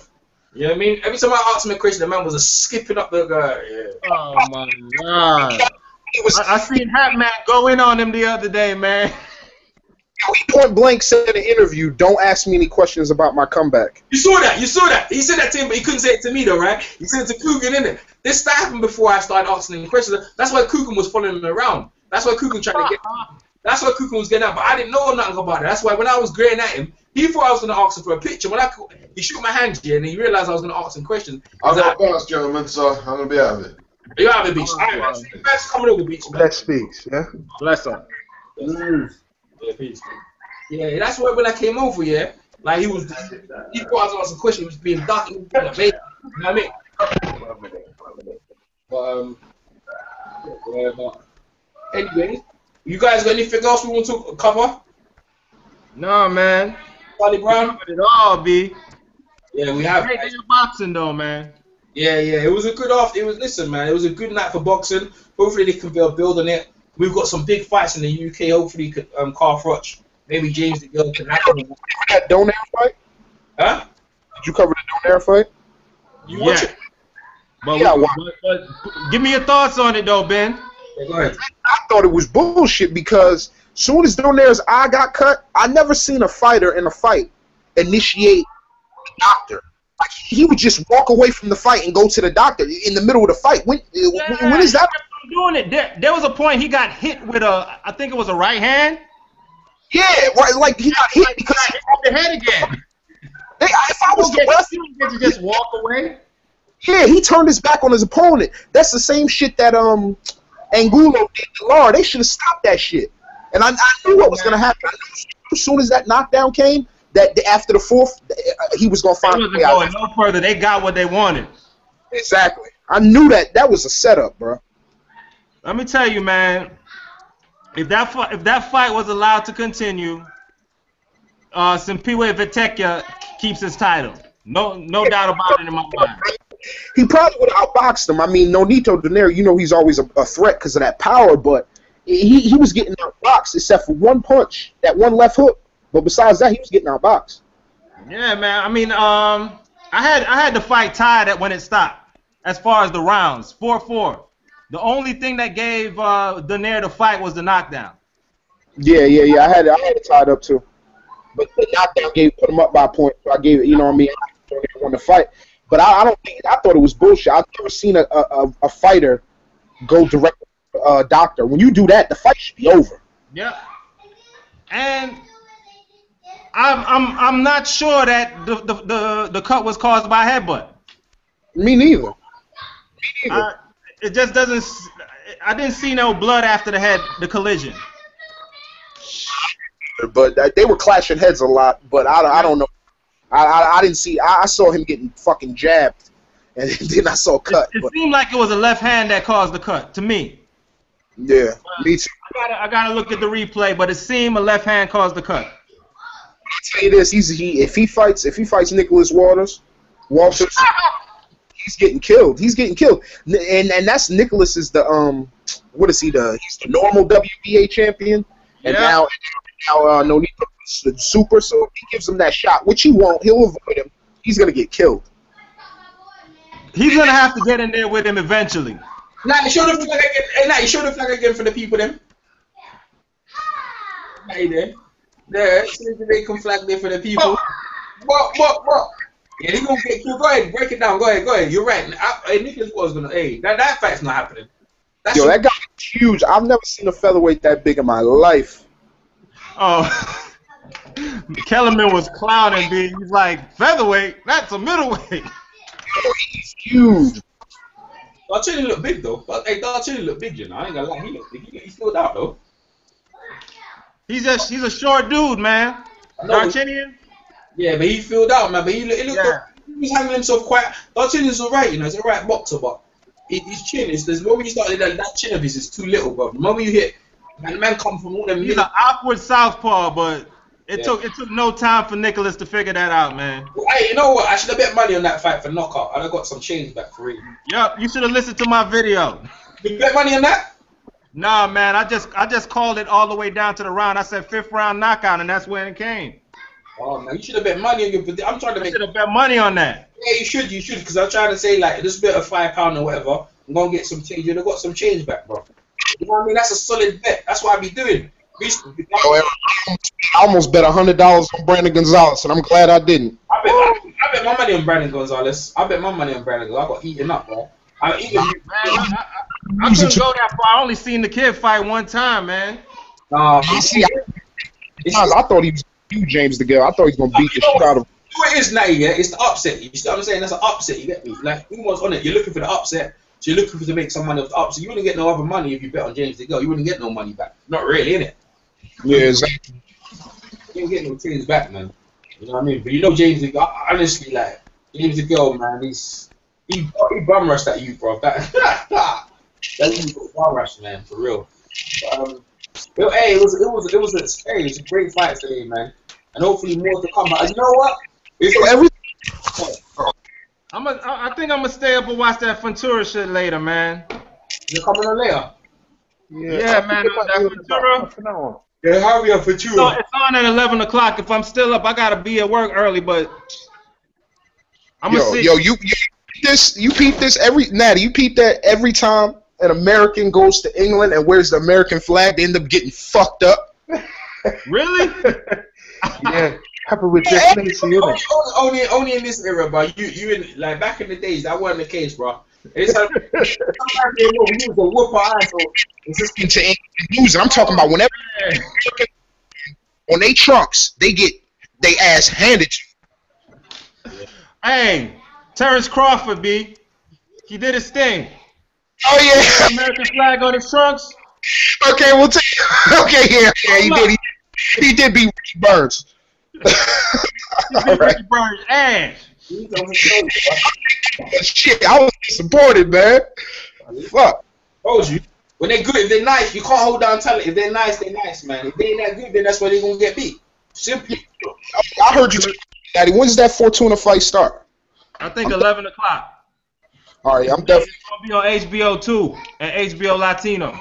All right, man. I'm gonna call this off, man. Goes to Aftermath live debate. Thanks to Ben Umar. Thanks to Charlie Brown. Thanks to Chris Caban. Thanks to Mr. Natty Turner.